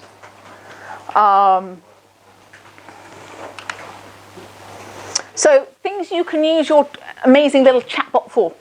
You can use it to deliver your content. So HubSpot, that provide marketing software, they use Messenger to share articles, and they compared those results, the Messenger results, with those results they got from sending out emails. And they achieved a 242% higher open rate and a 619% higher click rate. You're seeing companies like Whole Foods, the Food Network and TechCrunch using them to help people find relevant content. If you are running an event, you can use it to talk to people who already said they're attending the event. Key thing is as well with all of this, people are probably using it on Messenger. They're going to be on mobile, so you have to make sure everything looks great on the mobile interface. You can also use it to generate sales leads, so you can ask people to subscribe or sign up to something like we saw in that previous example. And you can also use it to re-engage with people who've bought from you before. If somebody has opened up a chat from you or a message from you, you can then target them in Messenger. You know, they've shown that they're interested, and this is an area that they are quite happy interacting with you, so you can target them again. And it is fantastic for customer support. As an example of how you can utilise Messenger for generating leads, it's quite a nice example. It's a garage, and this is what we said. This is about re-engaging with existing customers. So you're targeting an advert at people who've purchased from you before to try and bring back that relationship. As I said, it's very handy for customer support. But if you want people to message you directly, you must ensure that on your page settings that this box is ticked that allows people to directly message you. If it is not ticked, people cannot send you messages. You then cannot use Messenger to talk to them. And will it come up on your personal Messenger? Or do you set up another Messenger? You don't have to set up another Messenger. So it will come through on your normal app? Mine comes through on my page. I get notifications on my phone, and it just says, look, somebody so-and-so's messaged you, and you just go in. Get it on Page Manager. Yeah. So you have to go into Facebook to answer it, or into Messenger? When it comes up to me, I just click on it. On your phone? Yeah. And that'll... You can chit-chat away. Okay. So, Facebook found that 56% of the studies, they did a study and said that people would rather message than actually call a business. Conversions, we've got 3 more. We're going to have to go quite quick because I'm running over. Conversions does what it says on the tin. It's when people buy something or do something you really want them to do. What you do when you choose this option, you select the number of the conversion window on how long you want to keep that it open to track that conversion. So if I'm running a 24-hour sale, there is no point me tracking a conversion that happens 7 days later. It's got to happen within that 24 hours. Okay? This is where the Facebook pixel comes into its own. You've got to have a Facebook pixel in your website to be able to track a conversion. Okay? Catalog sales. Okay, this is cool because you can link your catalog. This is for people who have automotive, real estate, e-commerce websites, and you can set up dynamic ads. Now, a dynamic ad is an automated ad that responds to activity that has happened on your website. So if I have been to a website and looked at a book, and then I go onto Facebook, that book can follow me around, so I will buy it. And that's automatically. It's not something you have to set up as a specific activity. Once you set it up, it's good to go. These are quite good because you can target people who've maybe got to your checkout page and not made that final purchase. You're just nudging them over the end line. Right, dynamic ads. Is this going to do anything dynamic? Yes, it is. Yay. All right. So what it does, a dynamic ad will be based on activity that's happened on your website. It will show you ads related to it, and this is linked to the catalogue of products you have linked to Facebook. There has to be a feed or a file upload of content to be able to do this. But you get the information like the price and so on and so forth, and this is ultimately, you don't have to manually put in every single product. It works quite well if you have quite a small catalogue or you have a website that has an automated feed. So if you have a Shopify website, BigCommerce, etc., it makes it easy for you. Otherwise, it's a case of writing everything in a CSV folder and uploading it.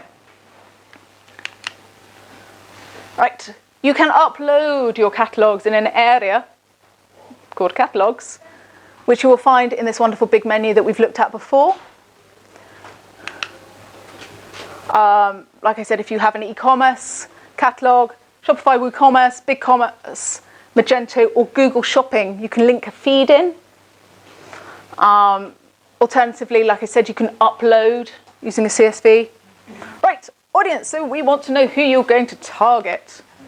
Remember this slide? Your 3 different types of audiences, your core audience, your custom audience, and your lookalike audience. Right, core audiences. Your core audience uses different elements. These elements are demographic, so that is information people share publicly with Facebook about education, political views, their relationship status, life events, career, all that sort of thing. Location, so you can target based on postcode, city, region, country, or worldwide. And you can deliver ads based on people's location. If you've got a local business, it's a lady from JT, you're not going to be necessary. Oh, actually, it depends what you do, actually. For certain things, it's only going to be people who live in Jersey. With the lingerie business, I have a different target market. So I have my local business and my web business. I send different adverts to them because they are different requirements and have different sort of properties. Interests. You can go and have a look at what people like to do in their free time. You can see people who like to play golf. You can target people who like to yacht. You can target people who like, mountain climbing. There's a huge number of different interests in there. Then you have behavior. This draws from Facebook and third-party data. Things like, how often they travel, do they own a home, and some other consumer behaviours. I have to say, US has so much more data than we have over here, but fingers crossed, it'll start filtering through. Can I ask as well, for those things, I've been doing them recently, but I feel, is it only going to be relevant if that person has a kind of, like say for example, if I had all those interests listed on my Facebook page? No, it depends what you're talking about. Oh, okay, great, because I actually don't do any of those things, and I thought if I'm trying to target myself, how would I do that? Because I don't like any pages, I don't really give out any information. If you said... I would talk. Yeah, so if you said, I'm going to the rugby on Sunday, Facebook goes, Rugby. Aha, rugby. And it will file that against me almost. Oh, great, okay, brilliant. Oh, not so great. Isn't that? You have to upload all this onto your profile in order for it to track. No, Facebook are watching you. Though, so if I was doing a recruitment ad and I wanted to target project managers, would it be uniquely then anybody that's listed that they are a project manager at Acme.com? It depends if it's an interest or a behaviour. Yeah, because if it's a but job demographic is in there though under job, isn't it? Demographic. No, if you click on browse and you're having a look through, say you're putting a search in their project manager, yes, you will see next to it behaviour or interest. Oh, great. And that will tell you how Facebook have. Fantastic. Okay. And do they have to have all of those things that you put in, or just have to one of them? It depends how you set it up, because you can say I would like. Yeah, at least one of the following. Yeah, match one of the following, but then you can narrow that down by saying I like people who like boxing but don't like sailing. With the demographic, sometimes when I put Jersey, just put one interest, it says it's too defined. Yeah. And sometimes, Because you've managed, by sticking any interest in, you've narrowed it down. And unfortunately, we've got a very small population. Yeah. But recently, within the last maybe month or two, even just putting Jersey in the location, it's come out as too detailed, even though you just put Jersey in. Yeah, because you're hitting, what, about 50,000 people? Okay. It's a bit of a chunky market. But the annoying thing is, it won't even allow you to do it just for Jersey now. It will. To put another, so now I have to include Guernsey. No, don't. No? No, put in a postcode and see what it does. Okay, I haven't tried that one. Yeah, put the postcode in. Put in St Helier, because there's kind of 2 options, I think, for Jersey. No, Jersey, Channel Islands, I put in. And you'll have, if you have a look on the location bit, you'll find there's a distance around it, and you just need to reduce that down to X number of kilometres, like the lowest number of kilometres, and it'll make sure it keeps it nice and tight. Okay, so as I said, you can build up your target audience for your main core, okay, and you can save these audiences so you can use them and use them again. The great thing is it's going to help you identify who your target customers are. And this is awareness. So this is broad brushstrokes. This is where we're having a bit of a guess. We're making some assumptions about who we think our target audience is. Right. When you are basing it on location, you can pick everybody who lives in this location. People who live in the location, so we're excluding people who are just here for fun. People who have recently been in this location, so maybe tourists or holiday makers, people who are over for business, and people who are planning to go to this location. Okay? It's frighteningly clever. You can also select based on these different regions. So you can pick people, for example, who are in the EU, the App Store regions, target countries where the iTunes App Store, Android Play Store or Free Store is available. Emerging markets. So I think there's about 20 different countries that are classed as an emerging market. And then the EU area, so that's places that have like a common currency, so everybody that sort of has the euro, for example. Target by address. See what I said about the little kilometre thing? Oh, yeah. Yeah. So you can put an address in and say, I want a 16 kilometre radius around it. We're quite lucky that we have sea around us, which gives us a bit of extra option. So, Katherine, sorry, with that applies to Instagram again. So all of these targeting is for Instagram. Transfer to Instagram. Yes. Say I want to do this ad on Instagram. Yes. So once you've got past this stage, when you get to the ad formats and the placement, that's where you go, I'm doing an Instagram ad. Right. Okay? So everything we're doing is the same for Instagram as it is for Facebook. Interesting behaviours. Here we go.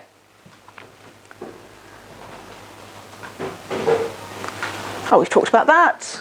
So I can see, this is what I said about the interests at the side. So these people who have shown interest in shopping, engaged shoppers, that's somebody those are people who've taken some sort of action that means they've bought something. I always target people who like to shop. They're going to convert better than people that don't like shopping. When you put interest in shopping, they don't have to like a specific shopping page, do you? No. Or they just look at shoes or...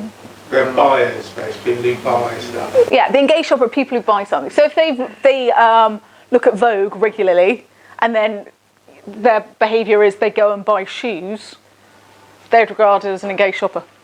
There's been no mention at all of Amazon, even though it's an enormous platform for selling. Is Facebook tracking Amazon sales at all? I don't know. I don't know if they're tracking what happens on Amazon. I can't imagine that it... No. But, yeah. They're quite secretive with their... Yeah, I was about to say, Amazon... So that's a big missing part of the Amazon's tracking them. Yeah, for sure. It's got its own For sure. Yeah. If you're feeling slightly devoid of inspiration, you can click on as soon as you put in one interest, Facebook will make some suggestions for you. Like I said, you can add exclusions. So you can say, well, I want to target people who like shopping but don't like gardening. And you can narrow your audience. Now, narrowing your audience means that they have to like shopping, but they also have to like cake. There's another theme emerging, I feel. You can target by connections. So you can target people who are connected to your page. Can't just target people, connected to your biggest competitor. People who are connected to an event you're running or an app that you have. Friends of people who are connected to your page. I've got lots of friends. They don't have exactly the same interests and characteristics as myself. So I'm not quite sure of the value of that. So I'm making the assumption that all my friends are just like me. They're not, they're quite like me. But we have various interests. and exclude people. So if you are doing a promotion, for example, trying to connect an awareness promotion where you're trying to get people who've never heard of you, you don't want to target people who have heard of you. Where's that story? I missed that, the connections part. If you scroll down past this area, you should find connections, and there's an option to bring that advanced connections bit down. Okay. Really good for targeting other pages. Yeah, if you go into interest, you can often put big pages in there. It's only very big ones. Yeah, so for example, you could put, if you sold clothes, you could put Debenhams in there. And you could target people who like Debenhams. Could you, like, for people who connect to, could you put your own pages if you don't want it shared to people on your own page? Yeah, that's where you put and exclude people who are connected to. Okay. That's where you put your page. So it could be a competitor, basically. You could. If they have a big enough page, and that's a challenge. A lot of places don't. A lot of pages don't have enough people or enough activity to become an interest. Yeah. I don't know, but I don't think it's just the number. I think it's to do with the level of engagement as well as the number of fans. So would Plums know if we were tracking people who visit the Plums page? No, it's outrageous. No. I think I should, but no. But can you put any page in there, or would it only allow you to put people? You can put it in. You can start typing and see if it comes up. Oh, right, okay. If it comes up, brilliant. So, for example, one of our main competitors is Rugby Impeller in London. They have a page with a lot of activity and thing. I can target people who like that page. It's exciting stuff. I promised you excitement. Right, so once you've got your core audience, we can talk about our custom audiences. Now, with a custom audience, you can securely upload email addresses of your customers. So that allows people to target, allows you to target people who are already on your email list. It's a wonderful reason why you want to be building that email list up.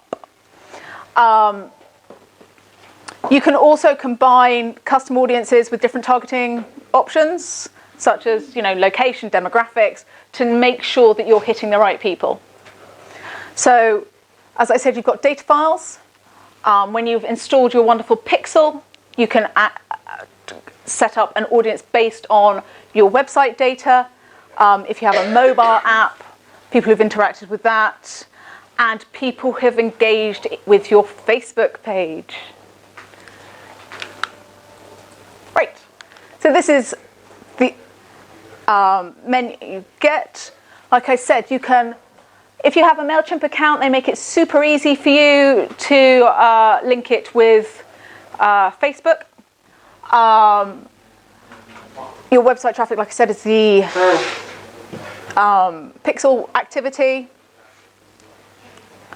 With the app, you can create audience or basically people who have the most active users. They've opened the app, how much they spent, if it's a spended one, or you can segment it further.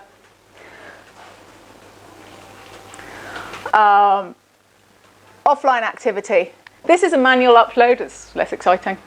So, for example, if I run a campaign talking about having a sale in my shop and I track people who come in, I can then upload their data to say, right, I had 20 people who came in.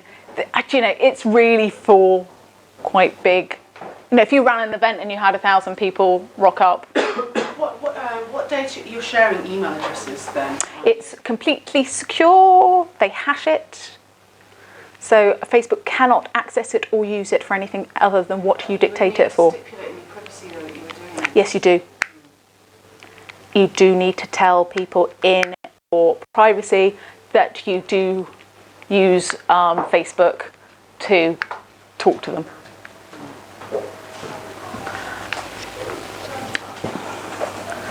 The engagement, this is super exciting because you can engage with people who've watched your videos on Instagram or Facebook.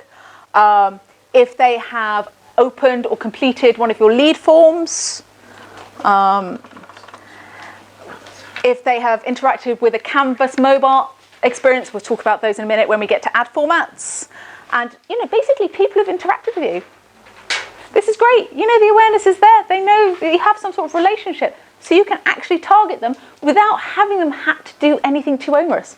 They've just had to show up. Lookalike audiences. Okay, lookalike audience can help you find and deliver ads, people who share demographic and behavioural traits with people in custom audiences.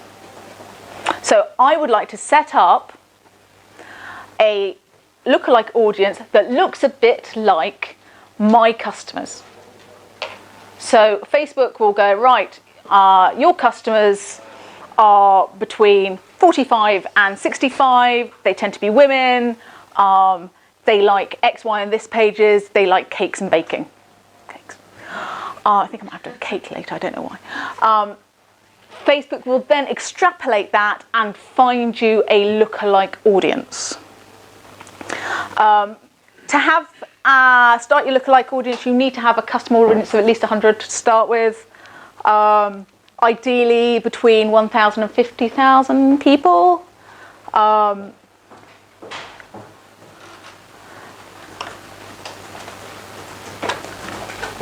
You can also set up a lookalike audience based on people who already like your Facebook page. Now that depends on, you know, the value of that will depend on how much engagement you're getting on your Facebook page. If you have a huge amount of engagement, then they're probably good people to target. If they're never engaging with you, why do you want more people who look the same? Katherine, you were just saying the metric before 1,000. Was that related to, what was that related to? Sorry, I missed what you were saying. If you have a, sorry. On that slide that you were on the existing yeah. So if you have a custom audience with people in it, you want to have about 1,000 to 50,000 in it to build your lookalike audience off the back of. Got you. Yeah. So creating a lookalike audience. We're back to this wonderful page. You will see under assets, audiences. Okay. And in audiences, you can create your audience. Ta-da.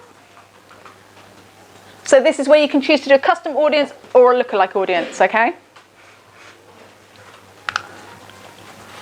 So creating a lookalike audience. The source, I've put in there my page, I've selected a country, and you have a audience percentage size. The smaller that percentage, the stronger the looky-likiness is, okay? The broader it is, the less looky-likey you're going to get up at the 10%. Lead form, we talked about lead form. So if somebody has interacted with your lead form, you can target them. Canvas, basically Canvas is an ad format, which we'll talk about afterwards. People who've interacted with your Facebook page, your Instagram profile, or with an event. Do they have to click the view? You know when you see on your advertising, like my pages manager, and I've uploaded a video, you sort of get the organic and you get the boosted. Yes. So is it 1,000 including the boosted? Oh yeah. Yes. So yeah, they're not. As long as it's 1,000 per day or in it. But they have to watch at least 3 seconds. Okay.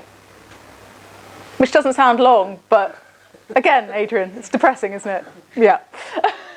How short? People Is that 3 seconds? Is it literally 3 seconds? It's 3 seconds. 3 seconds, not 4 seconds. No, 3 seconds. Because they track, I think, 5 and 10 seconds as well. Right, okay. If you've got somebody who stayed around for 10 whole seconds, you are doing well, my friends. And do we get the results of that? Can we see how long people watch videos? Yeah, if you click on the video, it will give you those stats. Right. If you are doing a video and no one's ever watching to 3 seconds, it's time to rethink about what you're doing on your videos. You've got to have cute puppies at the beginning. It's a rule. I think you'll find it written somewhere. You'll have to experiment with it's cute kittens or puppies that work better for you. But basically, the first 3 seconds have got to be really good. Sorry, can you specify? So click on the video and then where do you go? I can't specify off the top of my head for that one. But it will say on it somewhere. You'll find it in the post section. Do you remember we went into insights and posts? You'll find the videos there. You'll find it there. I think I can do it off the top of my head. Sure. When you talk about your custom audience that we were setting up, you can check people who have interacted with you in the last year, or you can move that down. People have engaged, people have visited, people have engaged specifically with a post or ad, people who've clicked on one of those magic call to action buttons. You know, we're busy and we have short attention spans. We could click on that button with all best intention and then the phone rings, the baby cries, you know, your dinner boils over. People who've sent a message to your page, or people who have saved your page or any of the posts on it. They're showing some level of engagement. So this quick case study Resnap does, it's really clever.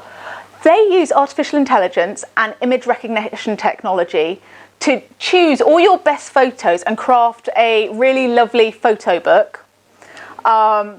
And they use data from their Facebook pixel with custom audiences to create lists who they thought would most value these sort of products. They took people who'd already clicked through Facebook ads, but hadn't actually got as far as making a purchase. So they built the custom audience based on that, and then they did the lookalike audiences to help them get into new countries. So they took what was working in the US, did lookalikes for different countries to try and build their business. So the results of that were 1,963 times increase in turnover between, it's, you know, in less than a 6 month period. That's the peak, you know, that's holiday time, that's Christmas. 80% of the total revenue they generated was from Facebook ads.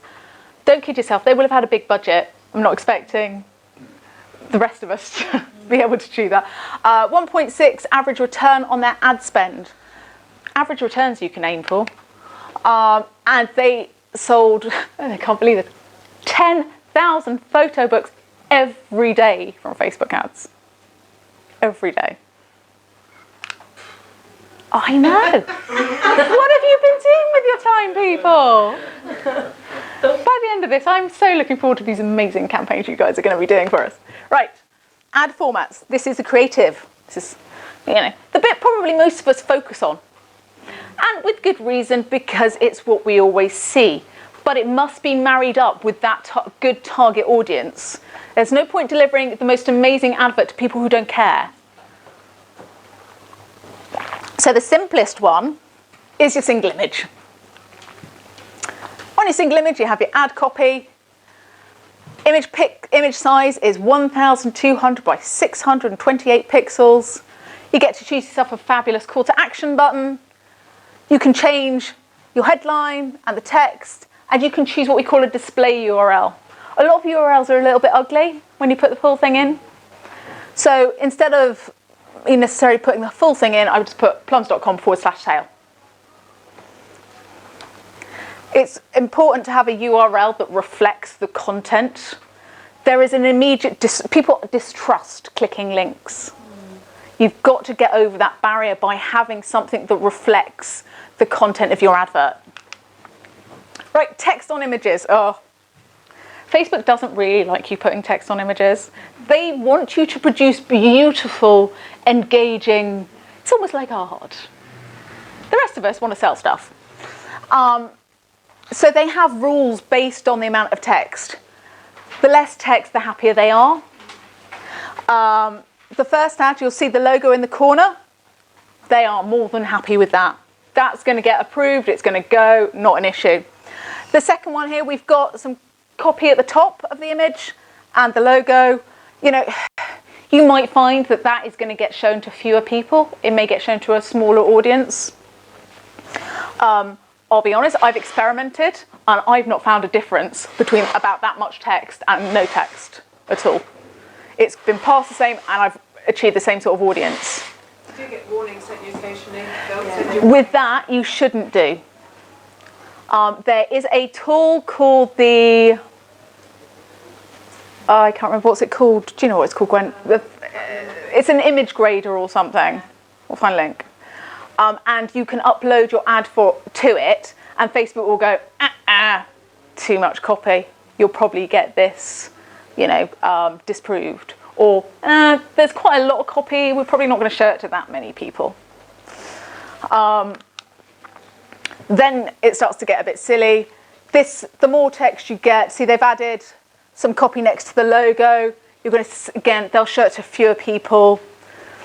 They really are pushing for an image that captures the eye and the imagination and wants to avoid those awful spammy text heavy ads. For example, that. They are not going to like that. It's unlikely that they are going to approve that advert. There are some exceptions. If you have a book, they will not count the text on the cover. If you have a product and on the packaging there's a lot of text, they will not count that. However, you have to show pretty much the whole product. You can't just zoom in on a bit of it. It has to be clear what it's a picture of. Games, if you're promoting an app or a game and it's got text on it, and also events. You can put copy over your events posters. Right, carousel adverts. Oh, and we've got a video that works. My day is complete. Right. So a carousel advert is a great way of telling a story. It's regarded as a single ad unit, but it has multiple parts to it. So you can put in little videos and combine those with photos, or just do photos, and they are clickable. Each one can have its own URL to direct people to. It's great for products. So for example, I'm selling bras and I have 3 different colours of the bra. People click on the blue bra, it would go to the blue bra page, the green bra page. It's making that customer journey so much easier for the end user. They work quite nicely on Instagram as well, carousel ads. And you can have a carousel ad completely independent of your catalogue items. Yes, you can put anything on that. They're more likely to effectively perform better, because effectively you might have, say, 5 products, 5 ads within 1 ad. Is that right? So then if you have more people clicking through, then technically they'd regard that as a higher click-through rate. Yeah, if there's a small number. 1 ad, even though it's 5 ads. But you have to take into account, if I've clicked through one of those images and I've gone to a website, the likelihood of me getting back into Facebook to click into the same thing again isn't very high. So if you've got a product that's linked, then what you may want to do on that web page is have at the bottom similar products. You'll find out this is sort of a default with a lot of e-commerce sites. Yeah. That there's, if you were interested in this, you may be interested in this. But this is where we're going back to making sure your landing page is consistent with your advert. So if you are aware that you're doing an advert that's talking about red, green and pink bras, then maybe it's a good idea to have as your recommended products underneath the same product that you're showing in that advert. You're talking about a single product. This is quite a nice example of how you can take one product and use multiple images. You cut it up and move it through. And that means you get to see quite a large amount of detail on it. And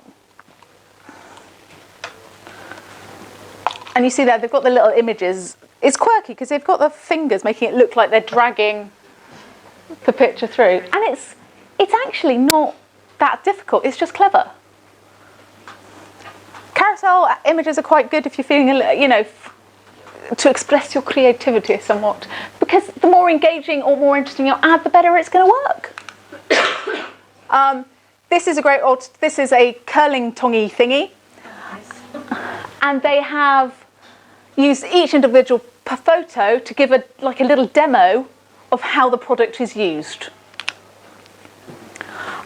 That sounds amazing if you're in selling products, but it also works if you are selling sort of information. You can use it to share resources or articles.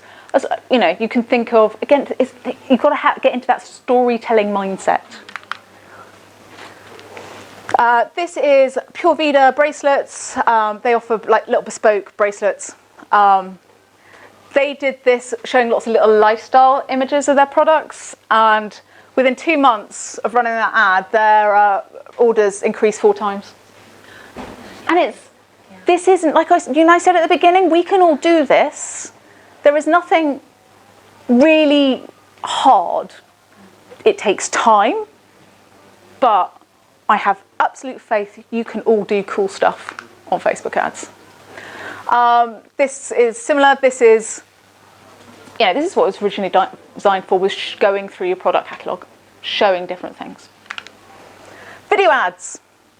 Video ads can really help grab attention. When we see moving pictures in front of us, it engages us. It's a great way of showing, what your business does. They don't have to be, like I said, it can be really short videos. When I was talking before, remember, you have to make sure your video works without the sound on. So that's either captions or it just tells a story by itself. But they're a fantastic way of connecting with people. I was talking about how people just don't look at your adverts, your videos.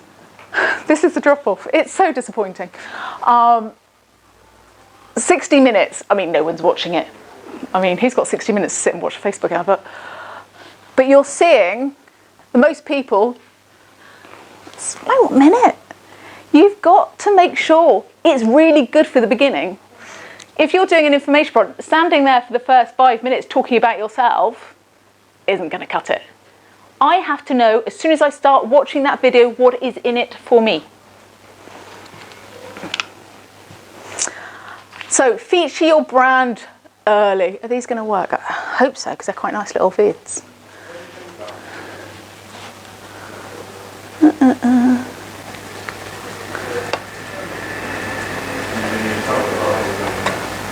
I'm just looking at my phone. Sorry?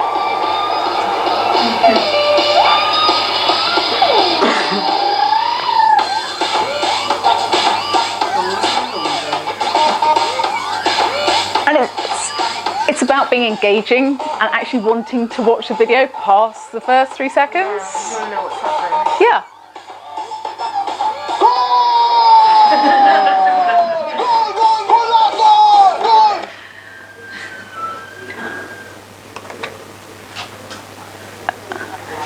Now, so you see what I mean about the captions?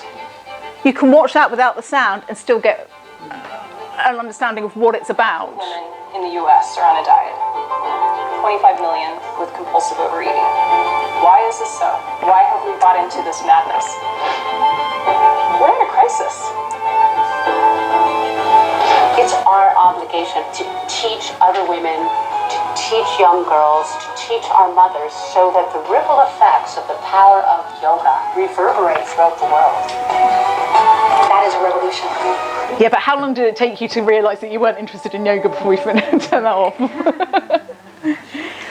It's like, and look at them as like tiny, tiny little movies. Oh, hello. Right, so your checklist for your video ads. You've got to keep them under 15 seconds. It's amazing what you can actually fit in 15 seconds. Lead with the most interesting or important facts, because if you wait to the end, you've probably lost 90% of your audience. You want to use a user-friendly layout. Remember mobile. It's where they're looking at your stuff on. Sorry to interrupt you there. That's all right. Layout. So if I was doing a movie in, say, iMovie, that is generating it landscape. How I think so. Reformat that into a square. Is there not? You get the option. I was about to say, is there an option in it? When you want to download it? Yeah, when you export it, you can change Okay, thank the ratio you. of it. Thank you. Like I said, captions, because people aren't watching it with sound.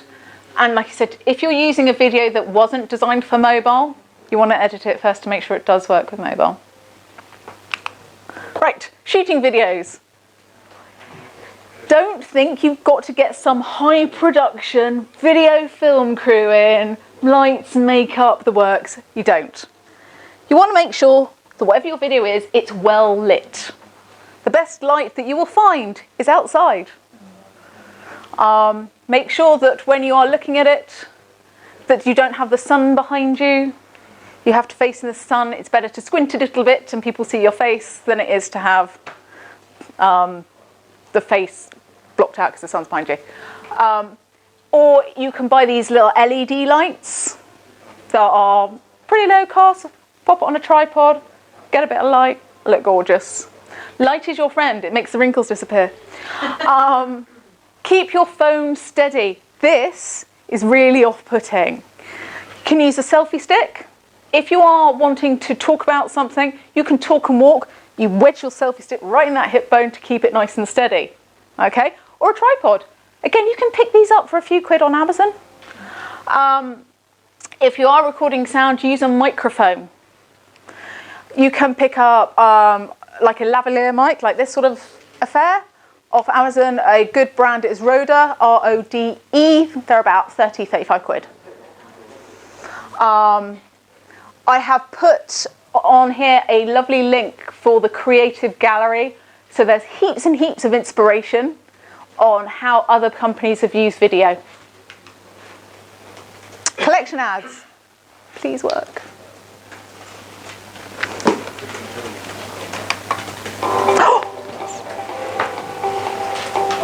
The collection ad format allows brands to pair a prominent video or image with related products, all within a single ad. Clicking on this leads people to an immersive shopping experience, showcasing many more products. Then, tapping on a product takes people to a product detail page on the brand's mobile site or app. This powerful combination of video and its related products helps marketers drive mobile shopping in a more visual way, guiding people from discovery to action within a single newsfeed experience. All this with a fast-loading and seamless mobile interaction. Get more powerful mobile ads by creating a collection ad. Yeah, all right, thanks. Okay. They're quite nice little adverts. Collection ads, very, very handy if you're selling product. Again, you've got a nice hero image at the top and then the product images underneath. They are brilliant for anyone doing e-commerce. You can actually put 50 products underneath your hero image for that. Oh, hello. If you aren't a product place, you can actually use it to talk about your business and use that hero image, a little video at the top, followed by some links back to certain products, information products or things on your website. It's very good for promoting content. Canvas. Now, Canvas is very similar to collections. However, it is a mobile-only format, and it's what they call it completely immersive, which means when you get a Canvas ad delivered to you and you click on it, it will encase your whole screen, and you don't have any sort of menus anywhere, any bars or anything. It is completely covering. Right, so this is a couple of examples of Canvas ads.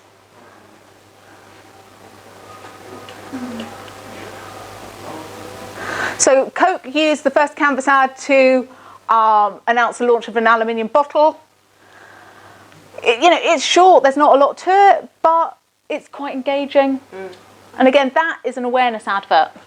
It's Coke, so they've got fair budget to spend on just building awareness that they've got a new bottle. Sorry, all these ads you have to pay for, you can't just do them for free and test them? No, you have to pay for everything. The shareholders would have a fit if you started giving. Yeah, you don't have to spend a lot. No.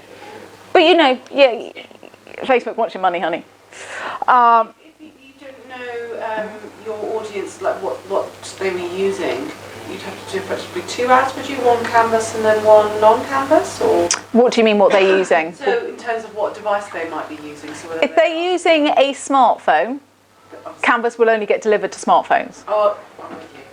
It will not deliver anywhere else. Sure. You would need to do something maybe like a collection ad. Yeah. Or something. You could do both, or would it be overkill? Could you then define you can't define your audience, that anyone that's got a Canvas ad wouldn't receive your collections ad, for example. Depends how you set up your targeting. But you could do it like that, would you? You'd have to run your Canvas ad first though, wouldn't you? No? I don't know. Don't think so.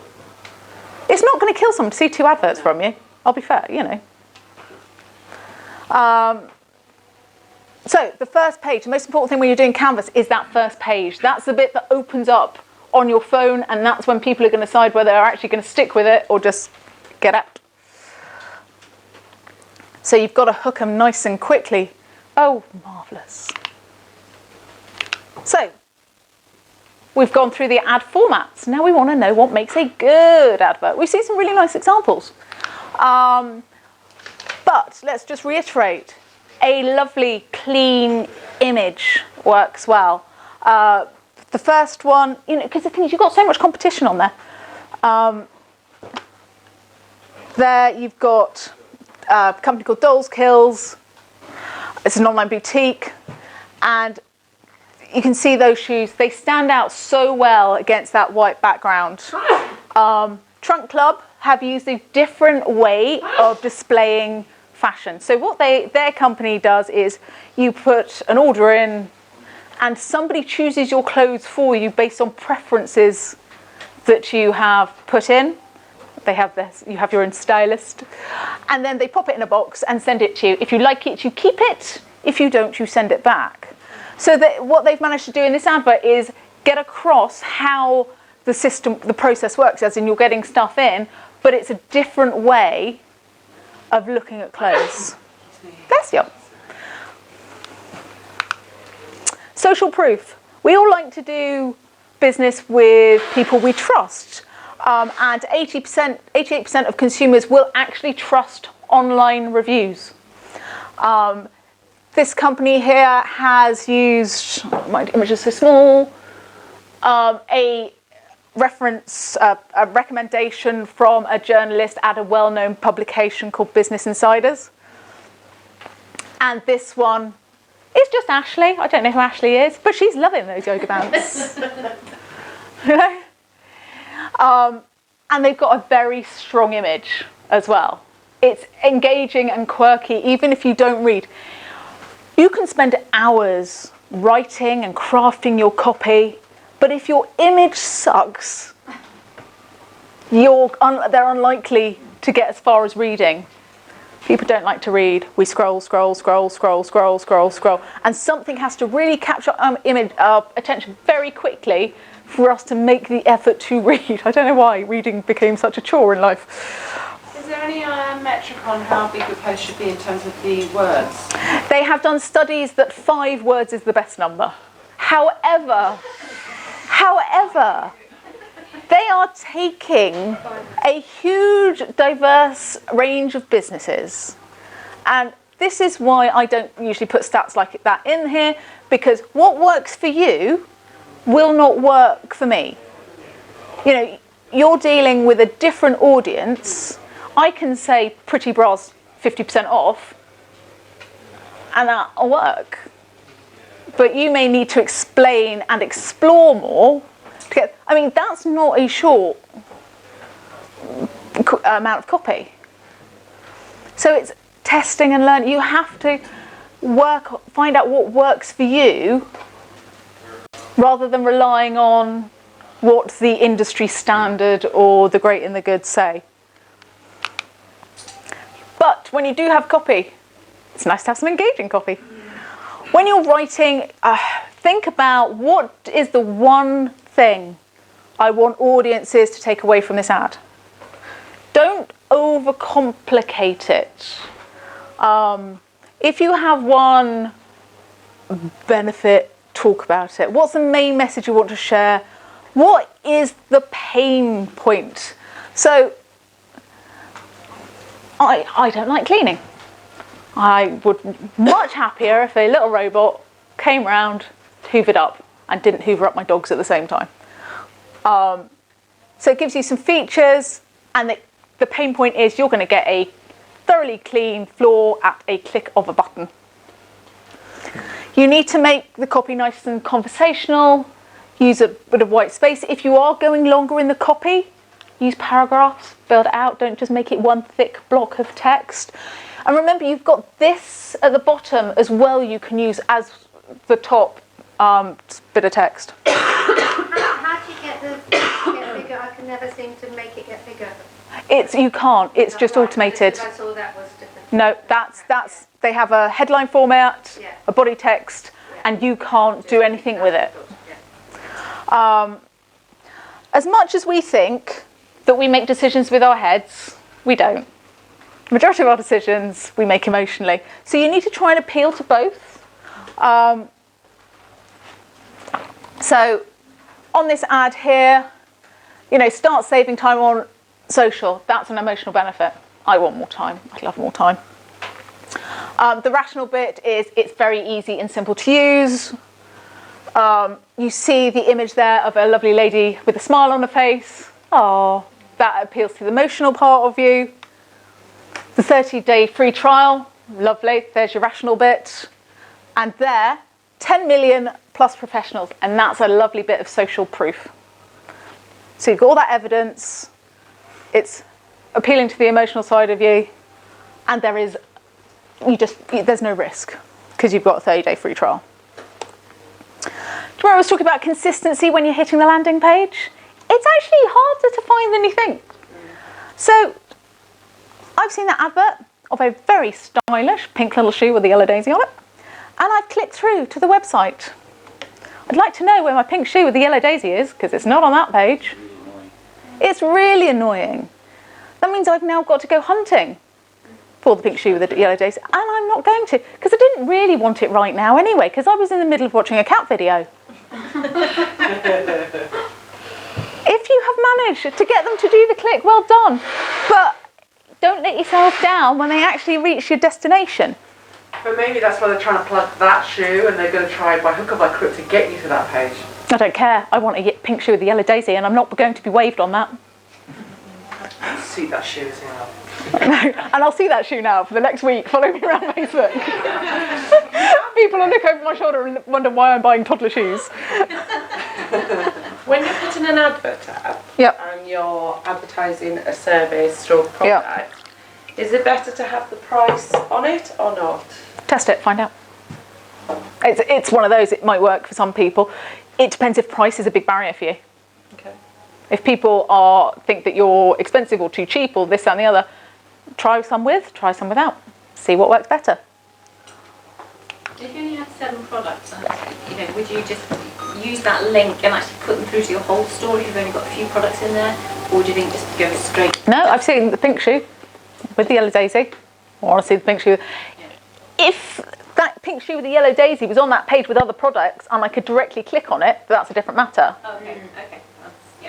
Less barriers are better. Yeah, you want to minimise the amount of clicks your customer has to make before making a purchase. The more clicks, the more people drop off. The longer your conversion funnel, the more people you lose.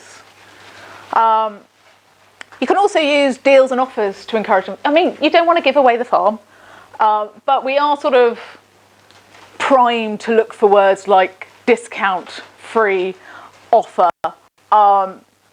There is a psychology behind it. You can do things like free shipping, a welcome discount, buy X amount of something can get a discount. You can say, I'm giving away a free ebook that you've written. There is no necessary commercial value to that, but you're not charging them for it. There's that word you can use. FOMO, fear of missing out. There's nothing worse than missing out on a deal or missing out on something you think everybody else is. We're programmed with loss aversion.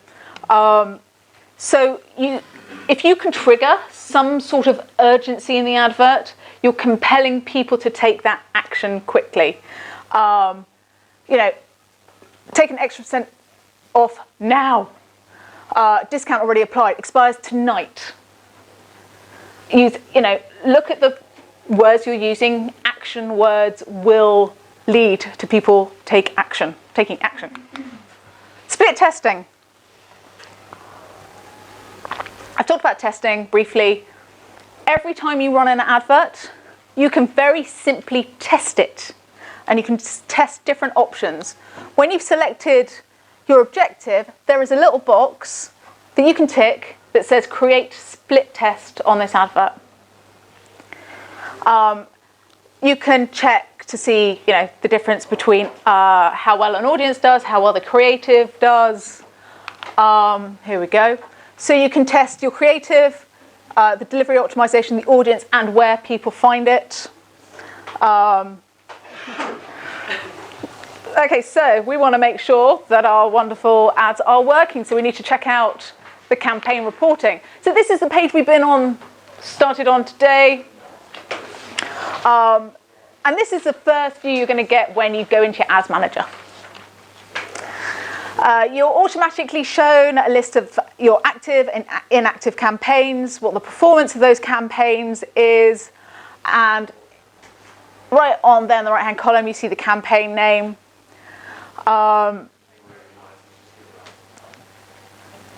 We go. So there we go. You see you're delivering. In the next file, it's either your campaigns are either active, which means it's running, it's inactive, or it's not delivering. That means you've set it up and there's a problem. Either your ad may have been disproved, or something else may have gone slightly wrong. On the sliders, some are blue and some are grey. I'm guessing is that the inactive one?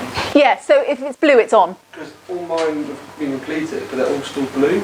Is that yes, because it's been completed. It's not you finished, but you've not turned it off. Okay. Does that make sense? Yeah. Can you finish? Yeah, you can just click on it and it goes boop to the grey.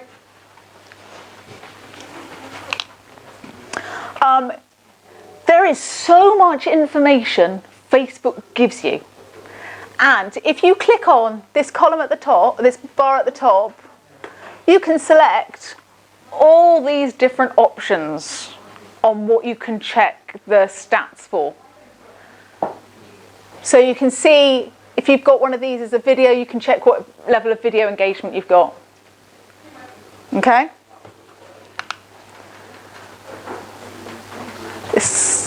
I'm just going to go back to that one because it's easier. No, I'm not. Do you get that in your normal posts? Normal posts, you would need to go to Pages, Insights, and Post to get that sort of content. If it's been boosted and you've promoted it, you can find out information in the Ad Manager area. So you've got all these different options. Again, your columns you can based on engagement, conversions. There are different settings. It's a case of playing around and finding what works for you based on your objectives and the type of ad format you've used. So, for example, if you've done a page boost campaign, I do page boost, and I want to make sure that when I've done a campaign about a sale on my website, it converts to web sales. So I make sure that web sales is one of the columns I see. Same page, if you click on the account overview, the first tab, you get to see what activity's been happening. It's an overview. You may find, and it's something I find, that people get what we call ad fatigue very quickly. So my advert will be going great guns for 3 days, then drop off a cliff on day 4. If you're running a campaign for a week, you might want to keep popping in and checking to see where that tipping point or that drop-off point is, and then you'll need to, I would recommend refreshing your advert to get a bit more activity. Otherwise, you'll spend your money and it'll fizzle out like a damp squib.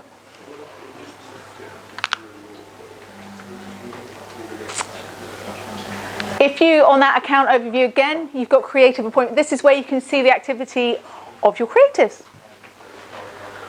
See how much you spent, when it ends. This is under there, is all my website things.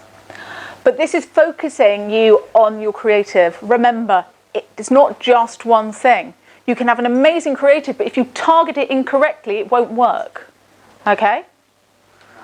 So sometimes it's not just the fact you've got a sucky advert. It could be that your placement or your ads are wrong. Right. Very briefly, advanced reporting. This is one to spend a bit of time on in your own time. If you go into your ad, so we're in the ad set, and you click on, see an ad set there, you can see additional delivery insights.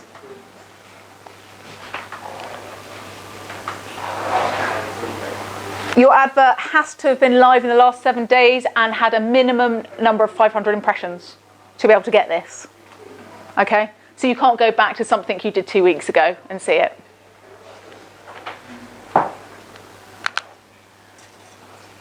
And in that you can see the activity history. This is where you can get to see where your drop-off point is.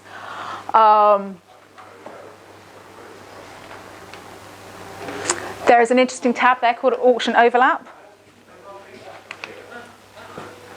Auction overlap is when your audiences, you're getting into two different, yeah, well, it's audience overlap. Does that make sense? Sometimes I think if I'm explaining it, I'm actually making it more complicated. It specifies what other ad sets in your account are hitting the same target audience.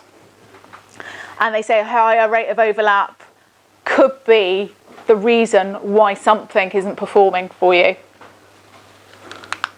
So would you be better just to run it for a couple of days and not run it for a week? No, not necessarily. Sometimes it takes a bit of... Facebook's algorithm learns. Yeah. Doesn't it? So sometimes you can run an ad for a few days, it doesn't seem to do very well, and suddenly it takes off because Facebook's learned who is engaging with it and has learned to target it. Yeah. Right. So you have to keep an eye on it. And you can see either you'll find it goes, I mean, like that, or it could just curve up. So it's not something you can set and forget. Well, you can, but... audience saturation, this is the percentage of your daily impressions that comes from seeing this ad set for the first time. And that's it, that's the end.